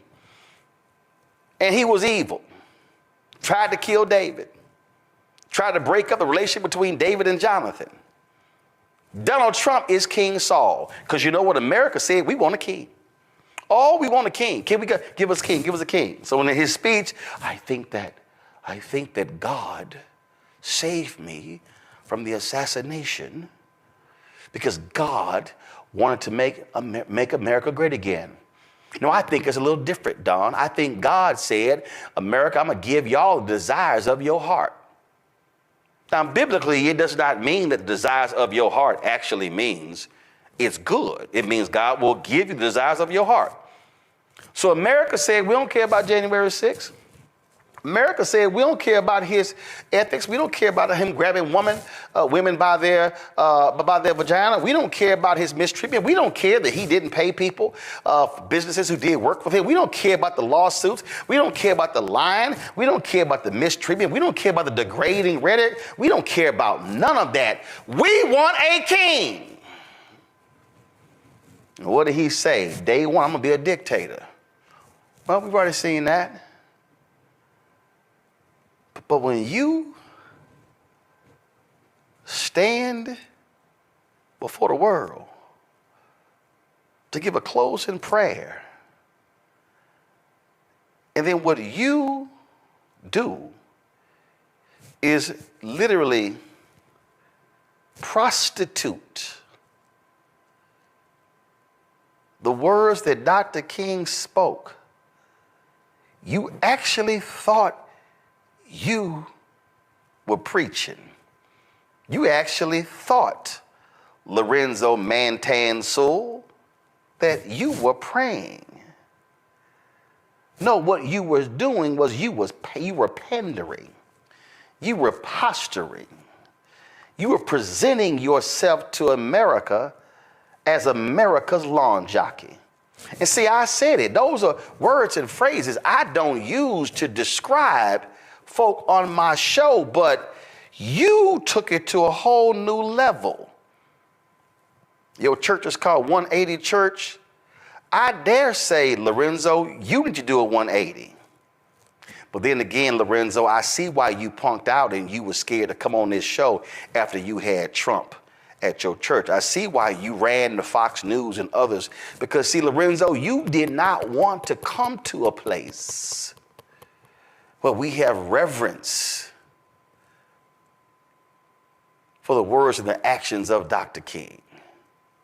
Instead, what you chose to do was make a fool out of yourself, as well as the tradition of the black church and that black preacher. Shame on you. And while you think MAGA and whatever coins MAGA tosses your way, just remember there was somebody else who got some coins for selling out Jesus. And we remember him a whole lot differently than we do the other men who followed Jesus. I'll go to my panel. Before I go to Joy, I did see this video that also quite reminded me of something. Oh, Gen X, I cannot be the only one who thought this while I was watching this fella during the inauguration. Please tell me that I'm not the only one. Take a look at this and then take a look at what I thought of. Let freedom ring from Stone Mountain, Georgia. Let freedom ring from Lookout Mountain of Tennessee. And, well, this here's what I thought of. Only God can give that woman the kind of joy she had right now. Can I get an amen? Yes! Come on now. I cannot be the only one. Please tell me I'm not the only one. Oh, Gen X.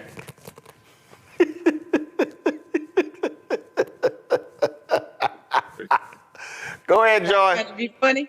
I thought of that too. So I did watch yesterday. I am home in Florida, and my mom, we just couldn't resist. We did not say Christianly words at the TV, I'll admit that. But when the pastor came on, I just couldn't believe that I knew that he was engaged in a grift. I didn't know about the coins until afterwards. But I knew, I was like, if he's engaged with Trump, there's a grift involved. There's money involved. There's some effort to defraud and confuse and befuddle and to make some money off of this engagement. It was the worst acting ever. And I've seen a lot of bad acting. I just couldn't believe it. And a bastardization of religion. Just so embarrassing. And they laughed at him. That's what's so great. Stop looking at him. Look at the people behind him. They were laughing at him. J.D. Vance's wife was also, she had my face. It was confusing and obviously he didn't read the room. I mean, none of those people appreciated what he was doing. Even they knew it was off. And Black Republicans, you can be a Black Republican. I love that you juxtaposed with the Bush first inaugural. Think about how divided we were even at that time. But we didn't have a Black preacher come on and make a complete mockery of himself, a performance. And so we know that this person is not any kind of true man of God. He couldn't possibly be and have done all of that. The person we should be focused on is the bishop who spoke today. She is a reminder of what religion should be, what it can be. And frankly, Donald Trump should have expected that some minister was going to speak directly to him. And I wasn't even as appalled at Donald Trump's face during the prayer breakfast, but J.D. Vance's face. He was looking around. He was obviously... No, he was looking down at Trump like, oh my Lord, she's saying to you, you gon', I can't believe. He was mad. He was mad. Power. First of all, Joy, here's what these folk don't understand. Well, they don't understand, I'm gonna pull Jonas here. The purpose of a preacher is to convict those sitting in the pews. They're not supposed to be there to affirm you. The preacher is supposed to use the word to challenge you and to call you into question and to call you to do better when you leave. And all of these right-wing folk, Joe, are mad, upset. Oh, take their 501c3 status. How dare she talk that way? Because she talked the way a preacher is supposed to talk to power. Yeah, that's right. I mean, that's the way Martin talked to power, right? And we whitewash how this country, as a country, we whitewash how we felt about Martin, as if he wasn't killed violently, which he was. And so, you know, a preacher is always going to call us to our highest purpose, to our highest morals, and they'll use the word actually to do it. So it was a bastardization of Dr. King's words to take his favorite parts of the speech, but not the other parts that really call into question what it is that's going on with those that are the least of us, right? And you know it's bad when you be sitting there and your eyes are closed to start, and at some point you just kind of got to open your eyes and be like, what in the world is going on here? And they were all doing the best they could to keep from busting out laughing, because this thing was really a clown show. It was a performance, and not a very good one. And it's not one that glorified God. It's not one that lift people up. All it did was, kind of kiss the president's behind, for lack of a better term. And so he sold himself out. But, you know, it's probably not the first time he's done it. Probably won't be the last time. And since he was on minutes later talking about getting a commemorative coin, you know what his purpose is. And so the ministry yesterday did the right job. She did the right thing in terms of speaking to what it is that is supposed to be arisen out of us, our best instincts, reminding you this is the standard. You are in power and you have a position, and you have an ability to do this. And there'll also be accountability for not doing it. But that's another thing that the people that seem to be so excited that Donald Trump won, the evangelical types, the Christian types, or whatever else, they're not tripping off him not putting his hand on the Bible. Let Obama not put his hand on the Bible when he was swearing, I knew he was a Muslim and this and that and everything. Hell, they got mad at him over a flag pin. Right, yeah. The a tan suit. The hypocrisy is nuts. And what's so bad is that as a Christian, you stand on the outside and you just see non-Christians looking at this being like, nah, I'm good. Ain't no reason to jump into this because this ain't what's cracking like at all. So, it's going to be interesting to see how it all turns out and see the moment and time in which these so-called preachers stop undermining and undercutting their own salvation in order to kowtow to the president. Here's what I find to be hilarious, Mustafa. Go to my iPad. This fool he did an interview with a bunch of different people yesterday, and he said, quote, if you take politics out of the Bible, you have no Bible. He said that religious leaders need to, quote, equip all people to understand that the Bible is a political book. Well, it's interesting, Mustafa, because there's a whole bunch of stuff he skipped. There's a whole bunch of stuff he didn't want to bring up. And see, again, what offends me is that you want to quote Dr. King on MLK Day, and you want to talk about content of character and all that stuff, and from the hills and all that, but you skipped over the thesis. See, what he did was he gave them the hoop part of the sermon, but he skipped the scripture. He skipped the basis. And so that's what he did. And so that's why I have no respect for it. And of course, you go on to social media, you see all of these white conservatives. Oh my God, he was amazing. He was just, I would go to his church if I was in Detroit. That's the kind of pastor I will follow. And they're mad at the bishop today because the bishop today gave a sobering message and specifically said, Mr. President, she challenged him in terms of how he should be responding and how he should be acting